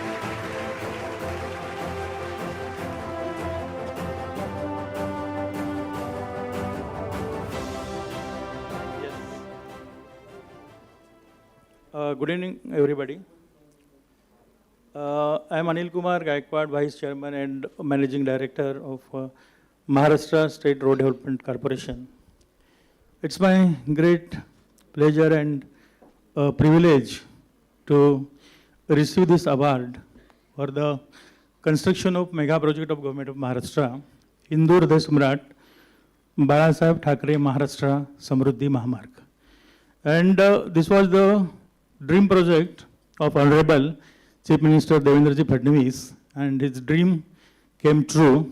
And we have completed this project in a span of 5 years. Land acquisition of about 10,000 hectares we did in a period of 1 year. And all the clearances, forest clearance, environmental clearance, wildlife clearance, that we obtained within a period of 1 year. And this is the longest expressway today in the country, 701 kilometers. and designed for the speed of 150 km per hour. The speciality of this project is this is self-sustained project, and we are trying to ensure zero carbon print. And first time in the country, 100 structures we have constructed for the passage of the wildlife. And about 1,903 bridges we have constructed during the period of 5 years. So this is one of the most prestigious projects for the government of Maharashtra, the flagship project for the government of Maharashtra, and 24 districts of the Maharashtra out of 36 districts will be prospered after the entire commencement of the this project. And I thank you, SKOCH Group, for this award. Thank you. Thank you sir. और इसी के साथ अगला gold scotch award प्रदान किया जा रहा है डिस्ट्रिक्ट एडमिनिस्ट्रेशन गंजम को। निवेदन करेंगे mister Divya Jyoti Parida DM and collector से कि वो मंच पर आए। Mister Divya Jyoti Parida, DM and collector, I request you sir to kindly join us on this.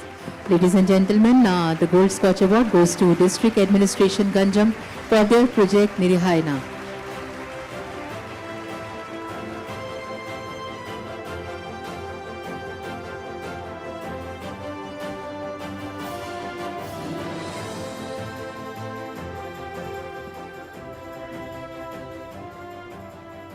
अगला गोल्ड स्कॉच अवार्ड हम प्रदान कर रहे हैं जियो प्लेटफॉर्म्स लिमिटेड को, उनके project next generation zero touch SIM activation and onboarding.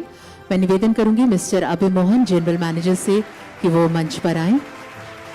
We request mister Abhay Mohan, general manager, Jio platforms limited, to kindly be here and receive this award for their project next generation zero touch SIM activation and onboarding.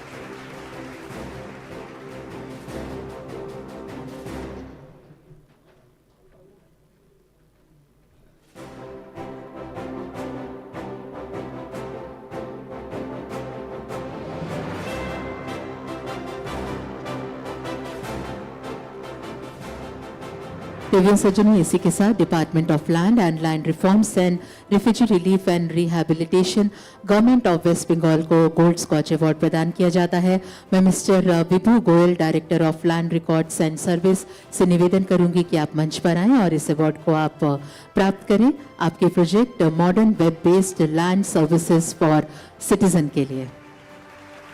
Department of Land and Land Reforms and Refugee Relief and Rehabilitation, Government of West Bengal, ladies and gentlemen, for their project Modern Web-Based Land Services for Citizen.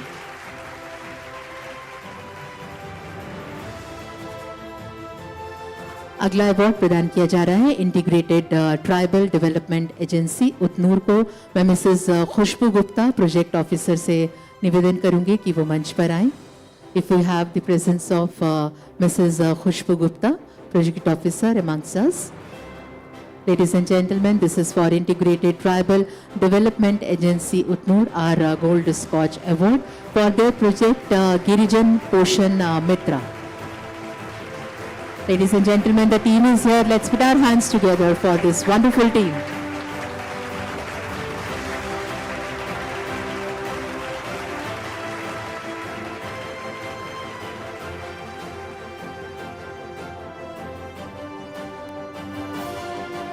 और इसी के साथ एक बार फिर से हम जियो platform limited को उनके प्रोजेक्ट जियो नॉलेज मैनेजमेंट प्लेटफॉर्म के लिए गोल्ड स्कॉच अवार्ड प्रदान करते हैं। मैं mister Manoj Mhatre, vice president, से निवेदन करूंगी कि वो मंच पर आएं।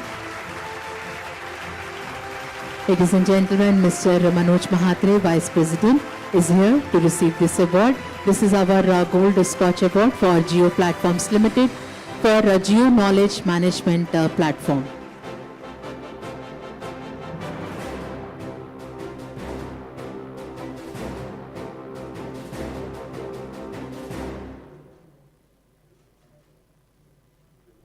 हमारा अगला गोल्ड स्कॉच अवार्ड प्रदान किया जा रहा है Delhi tourism and transportation development corporation limited DTTDC। मैं mister Maniksha Bakshi, manager film, से निवेदन करूंगी कि आप मंच पर आएं। इस अवार्ड को आप प्राप्त करें। Delhi tourism and transportation development corporation limited, that is DTTDC, for their project E film policy. Ladies and gentleman,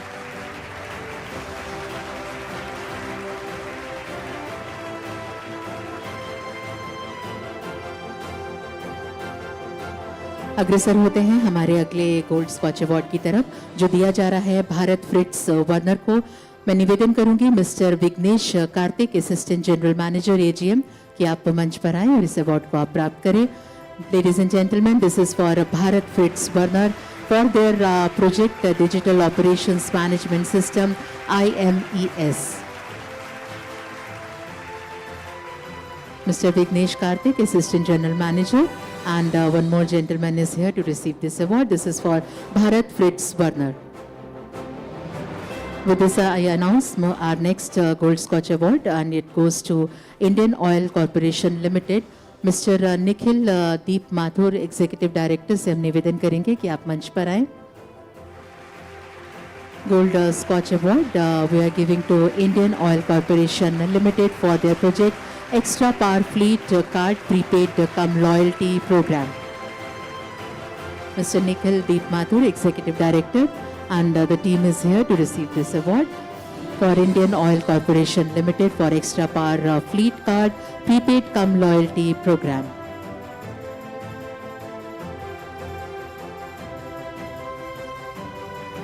Jio platforms limited को उनके project Jio Helios super app platform के लिए गोल्ड स्कॉच अवार्ड दिया जा रहा है। मैं mister Mohsin Abbas, vice president, से निवेदन करूंगी कि आप मंच पर आएं, इस अवार्ड को आप प्राप्त करें। Jio platforms limited for their project Jio Helios super app platform. Mister Mohsin Abbas, vice president, is here to receive the award.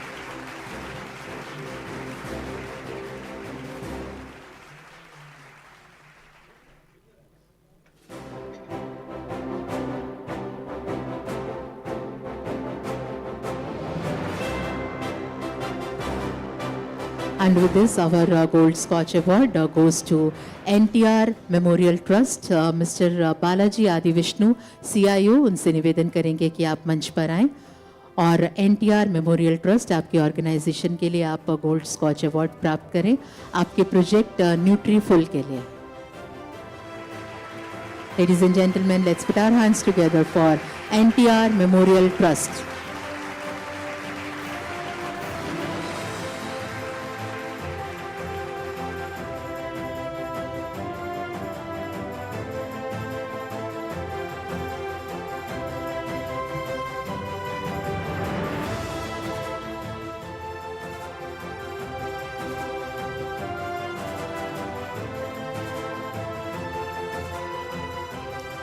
Ladies and gentlemen, Jio Platforms Limited for their project Hospital Intelligence Platform, मैं mister Naresh Chhabria, assistant vice president, से निवेदन करूंगी कि वो मंच पर आएं।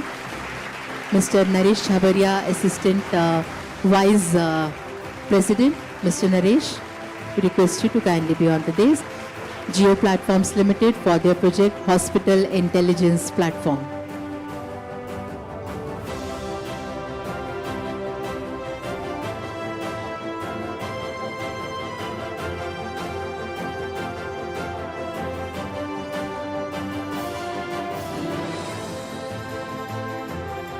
और इसी के साथ TP western Odisha distribution limited को गोल्ड स्कॉच अवार्ड प्रदान किया जाता है। मैं mister Kaustav Bose, head of group store, से निवेदन करूंगी कि आप मंच पर आएं।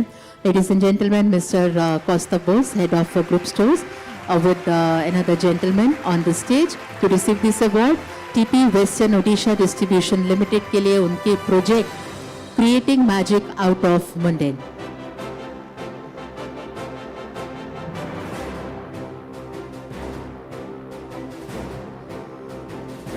बैंक ऑफ इंडिया को गोल्ड स्कॉच अवार्ड हम प्रदान करते हैं। निवेदन करेंगे mister Chander Mohan Kumra, general manager, आपसे निवेदन है आप मंच पर आएं।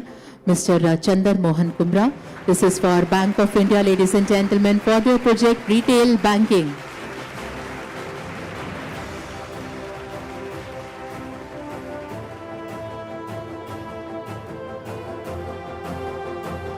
And with this, Jio Platforms Limited for their project Jio Automator AI, Mr. Shubham Pandit, Senior Product Manager, से निवेदन करेंगे कि वो मंच पर आएं। Mister Shubham Pandit, senior product manager, Jio Platforms Limited for their project Jio Automator.ai.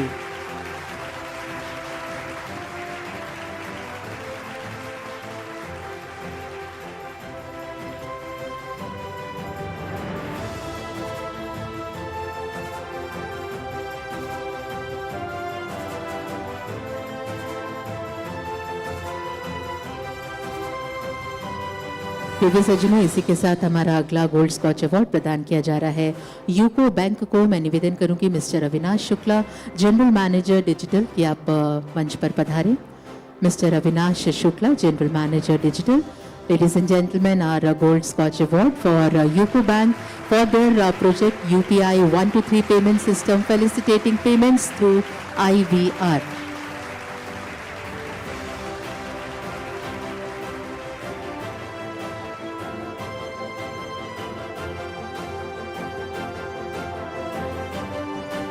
और इसी के साथ हमारा अगला अवार्ड जाता है JSW स्टील लिमिटेड को। मैं mister Apanna Pinna vice president, mister Praveen Mhatre vice president और साथ ही मिस्टर शान मुगुनाथन नमसू जनरल मैनेजर, आप तीनों से निवेदन करूंगी आप मंच पर आएं और इस अवार्ड को आप JSW स्ट्रीट लिमिटेड ऑर्गेनाइजेशन के लिए प्राप्त करें।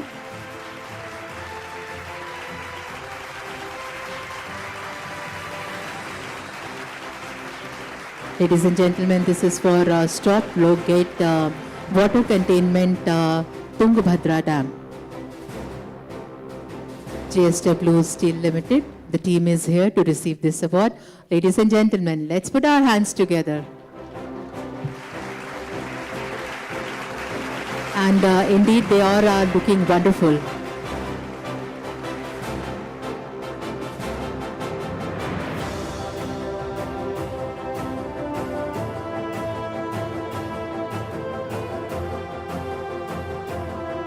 Congratulations, our team JSW Steel Limited. देवी सज्जनों, इसी के साथ जियो प्लेटफॉर्म्स लिमिटेड को उनके प्रोजेक्ट फ्लोवर्क्स प्लेटफॉर्म वर्जन 1.1 के लिए अवार्ड दिया जा रहा है। Mister Rajesh Raj Sinha vice president हमारे बीच में हैं, निवेदन करेंगे आप मंच पर आएं और इस अवार्ड को आप प्राप्त करें। फ्लोवर्क्स platform version 1.1.0 Geo Platforms Limited, Mr. Rajesh Raj Sinha, Vice President, is here to receive this award.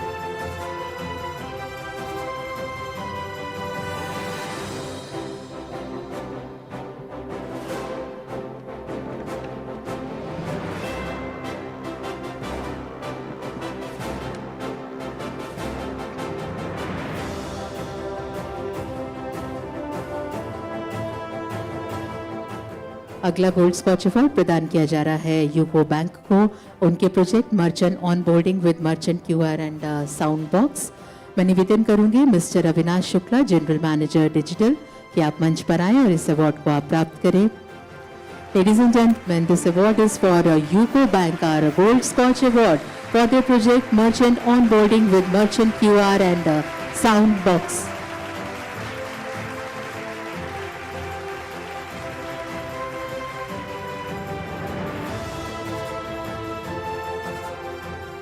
अगला गोल्ड स्कॉच अवार्ड प्रदान किया जा रहा है TP western Odisha distribution limited को।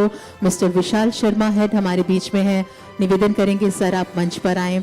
TP western Odisha distribution limited, ladies and gentleman, receiving gold scotch award for community based rehabilitation program for PWDs. Let's put our hands together loud and clear, ladies and gentlemen. हम हमारे आज के आखिरी gold scotch award की ओर इस वक्त अग्रसर हो रहे हैं। दिया जा रहा है जियो प्लेटफॉर्म्स लिमिटेड को। मैं mister Rajesh Kumar, senior vice president, से निवेदन करूंगी कि आप मंच पर आएं, इस अवार्ड को आप प्राप्त करें। दिव्य सज्जनों, जियो प्लेटफॉर्म लिमिटेड को उनके project Jio cloud XP hybrid cloud management platform के लिए ये अवार्ड प्रदान किया जा रहा है। आइए हम तालियों के साथ उनका अभिनंदन करें, स्वागत करें।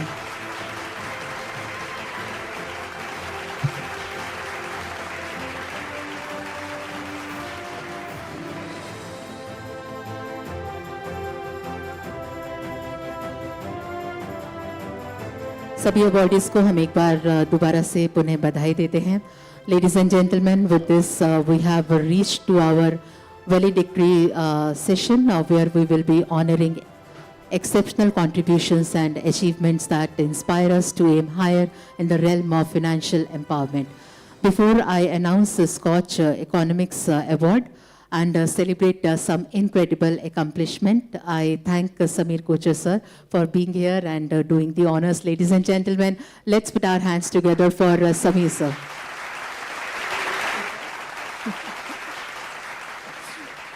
प्रिय सज्जनों, इसी के साथ अब मैं managing director, chief India economist and Asian economist Pranjal Bhandari के लिए स्कॉच इकोनॉमिक्स अवार्ड की घोषणा करती हूँ. To give away these awards, I really want Suparna to join me. I'm so used to having Vivek with me for these awards every year. And Suparna's here. Suparna, come. Welcome, Suparna ma'am.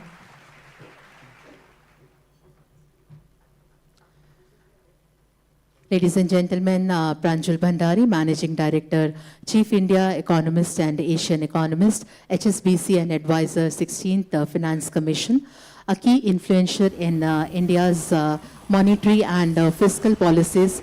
Her research has shaped RBI decisions, inflation forecasting and economic recovery post-COVID. She highlights rural distress fiscal responses and enhanced MSME credit flows, strengthening India's economic resilience. मैं प्रांजल भंडारी जी से निवेदन करूंगी कि आप हैं ma'am. I'm so sorry मैंने आपको देखा नहीं. Thank you so much ma'am for being here. Ladies and gentlemen, let's put our hands together for Pranjal Bhandari.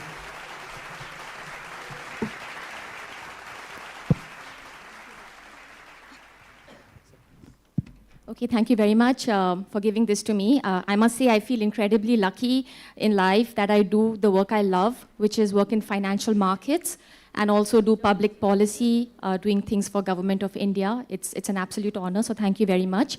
I would be amiss if I don't thank my father and my mother who are sitting. Can we call them up? Your entire support system is here, so why don't you get them on the stage? Please come. Will you come for a picture? We request you to kindly join us, sir, ma'am. You have a brilliant daughter, so everyone needs to see the parents.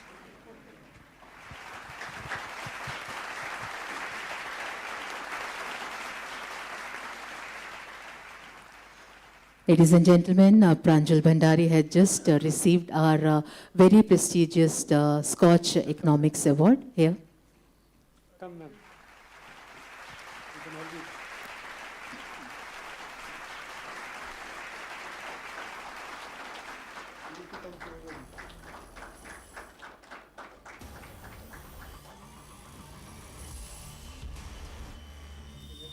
No, I just basically want to reiterate that I think I won the ovarian lottery by having the perfect parents. So it's really delightful for me that I can share this experience with them. And thank you to you and for Scotch Platform, because from morning I'm seeing such inspiring stories. So I really feel very flattered and humbled. Thank you so much. Congratulations, ma'am. और इसी के साथ हम doctor Ram Singh, director of Delhi school of economics के लिए scotch economics award की अब घोषणा करते हैं. दिव्य सज्जनों, doctor Ram Singh has substantially advanced Swadeshi economics through rigorous research on public-private partnerships and infrastructure in India.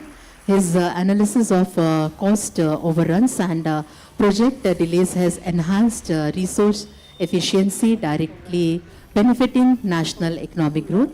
He has also contributed extensively to Swadeshi economics with unwavering dedication to sustainable and inclusive national progress. Sir, congratulations, and we are really feeling honored to have your valuable presence here. Very good evening, and I feel incredibly honored to be recipient of this award. It brings me close to the reality. It also motivates me to shape my research towards broader national aspirations, that no Indian gets left behind. That's the motto of Scotch Development Foundation. This has been a mantra that has shaped my thinking, my research, my academic. And I feel lucky to be part of a process where academic research, academic thinking is put next to, in the same room as the real world, so that we can learn from each other. Today, my family would have liked to join me, but they are in Bhopal. Every weekend, I travel to Bhopal, where my children and my wife live. But for this award, for its importance and honor, I became left behind only for a weekend. My wife and my children sent their appreciation and thanks to the foundation for bestowing this award to me. But two individuals who have played important role in my life and are integral part of my life are here in this room. To Gopal Krishna Agarwal ji and Professor Shrikant Kukreti. They are here. Please step up and thank you so much.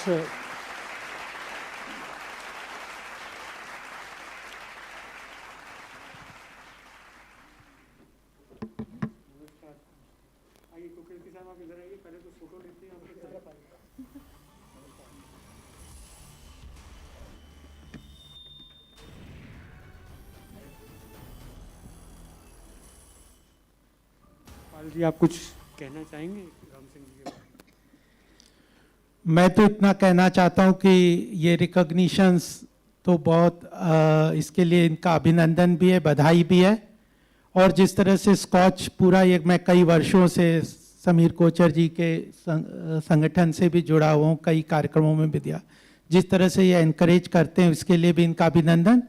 और professor Ram Singh को मैं कई वर्षों से देख रहा हूँ, the way is last 1 year when he has taken up the directorship of DSC, we have seen the transformation in the way DSC is working and functioning for intervention at the government policy or public or industry.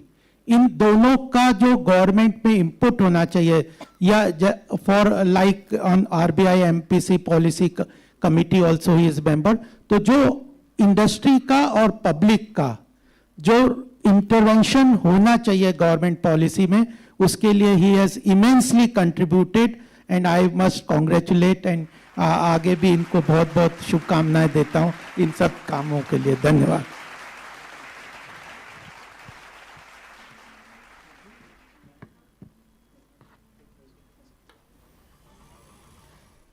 Thank you, gentlemen.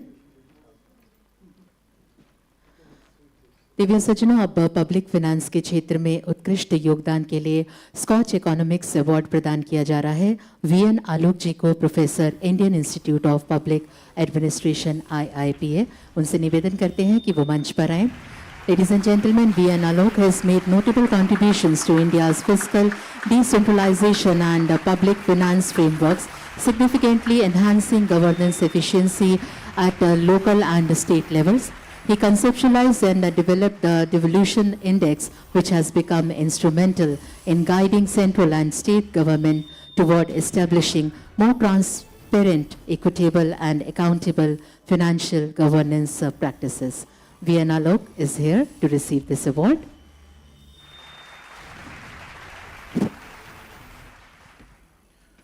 Thank you, Sameer. It is quite an emotional moment, I must say, that I have been with Sameer for quite some time. I remember I first met him when we were together at Lahore. That was the moment that we were discussing local governments. And it was the Ministry of Panchayati Raj delegations. And at that point of time, I came to know the kind of work that he was doing. Then I've been associated with him and recognized some wonderful things that this Scotch has been doing. What generally the rag pickers, they do, they pick the people, right, from the garbage. So the Scotch has been going around the states and finding out the best practices. And I don't know how many dimensions, how many areas that he has covered in finding out those kind of best practices, which could be upscale and emulated in some other states and areas. I don't know the kind of work that I've done. It deserves a kind of an award that he's giving to me. But I've been working in this area for the last about 15 years or so. And both Samir and Gosharan, they have been appreciating this from a distance. And so I'm so thankful to you, Samir, for this award. And this is particularly important that this is the 100 years, and this is Samir's birthday. So thank you very much, Samir, once again. Thank you once again. Thank you. My wife is here with me, Dr. Apurva Vashist. She teaches computer science, Fatak Saab, the kind of area that is, thank you, Samir. Thank you very much. Say something. Congratulations and happy birthday to you. I hope he's taking care of home finance well, besides looking No, after public finance. that she looks after. Thank you. Thank you very much. My family could not join because they are traveling and they are in fact outside the New Delhi area. My son is there in Bangalore and my daughter is there in Atlanta. So that's. Thank you, Samir, once again. Thank you. Thank you देवी सज्जनों, इसी के साथ अब हम scotch literature award की घोषणा करते हैं, जो प्रदान किया जा रहा है हिंडोल सेन गुप्ता जी को, historian and professor OP Jindal global university. हम उनसे निवेदन करेंगे कि वो मंच पर आएं। Ladies and gentlemen, Hindol Sen Gupta is a distinguished Indian historian, journalist and author renowned for his contribution to literature and history. Sen Gupta has authored several acclaimed books which showcase his versatility and depth as a writer. He also co-authored Life, Death and the Ashtavakra Gita with Vivek Debroy recently, apart from many acclaimed writings to his credit. Ladies and gentlemen, let's put our hands together for Hindol Sen Gupta. Thank you very much. You know, my own parents couldn't be here. My father's very unwell, but the person I miss the most today is Vivek Debroy. Vivek Debroy was my friend, my mentor, my guide, my father figure.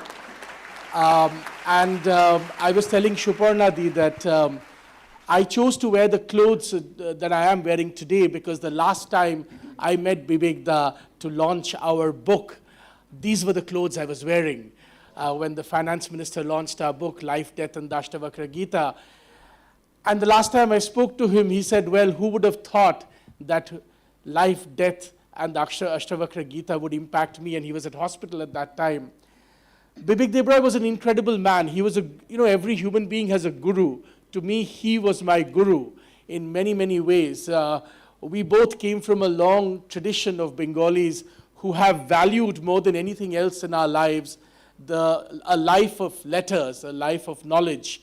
To not have him around is absolute and incredible loss, but I'm really, really thankful that Shuparnadi could make it.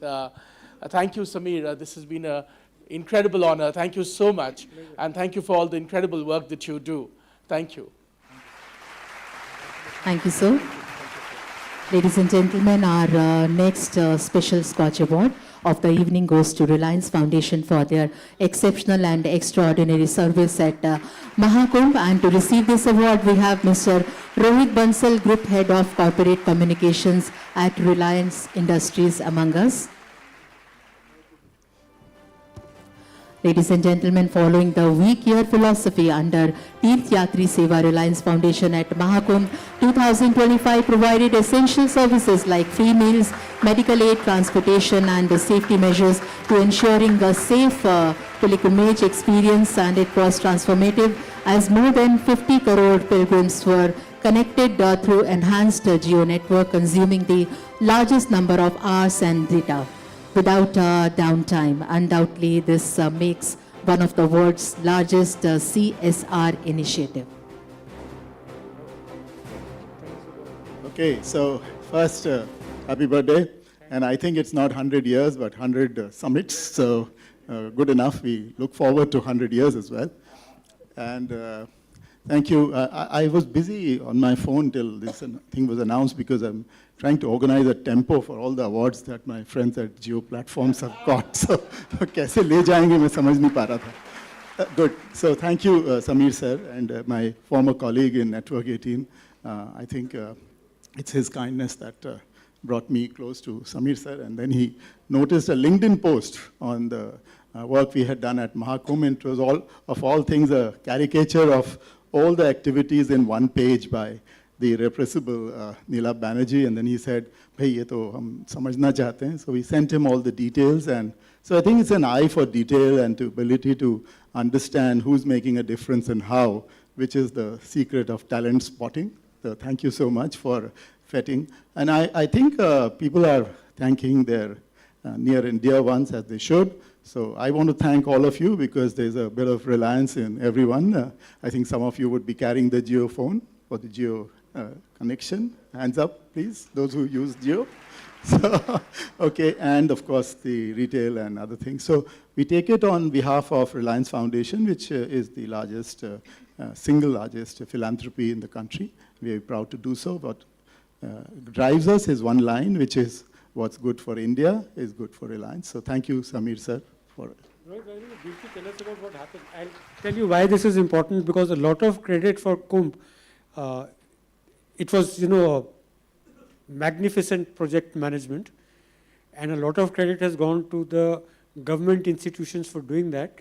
But at the back, there was a lot of work being done by the private sector, from the guys who put up the tent city to guys who did the connectivity, who did the hospitality, so on and so forth. So, and that's a story that is not known. And the reason I wanted to get this recognized is to share that story. So if you could just briefly tell us, what did Reliance do?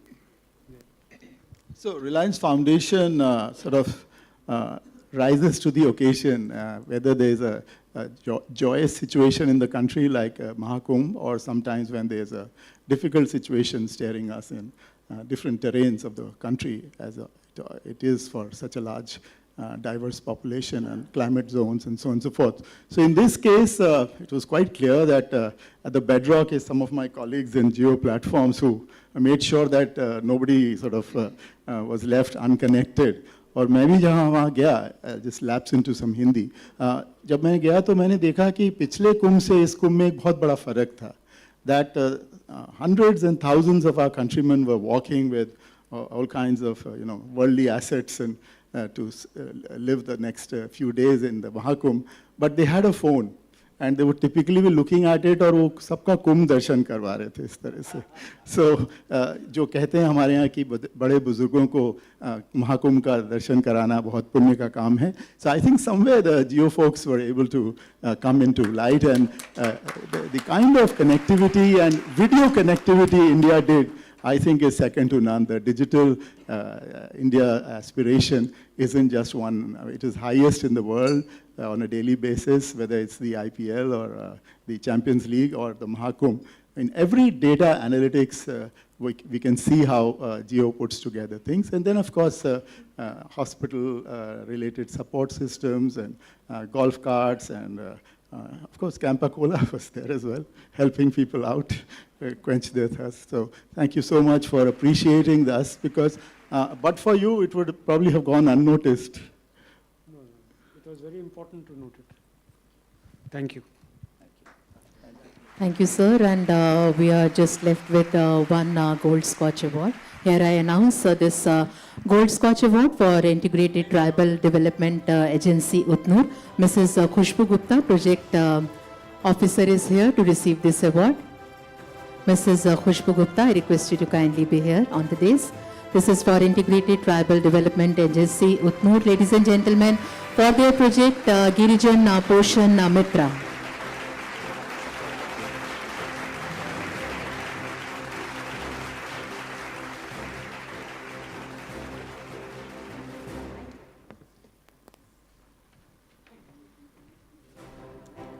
So heartiest congratulations to all the awardees on this prestigious honor. Your contributions are truly inspiring.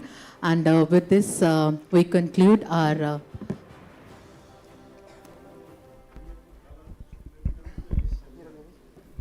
So, well, thank you, everyone. You have been very, very patient with all that we have done since morning.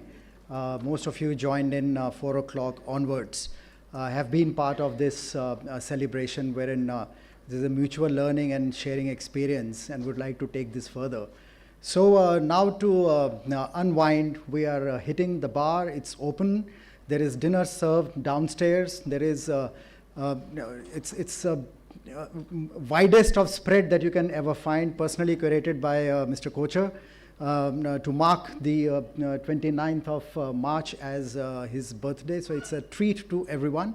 And thank Suparna for joining us, being part of this occasion. Of course, we are missing Bibek here. He's always been part of it. We never missed him even for once, and I'm sure you are stepping in for him. Thank you very much for that. And with this, my heartiest congratulations to all the winners and all the participants who have been with us. Have a great evening. Bye-bye. Okay. I'll do a Viva at the end of it. Who ate what? And you are not getting the awards till 12 o'clock to go home. All right, let's enjoy. Divya सज्जनों, इसी के साथ अब हम इस सत्र से विराम लेते हैं। आप सभी का धन्यवाद करते हैं। नमस्कार, शुभ रात्रि, जय हिंद।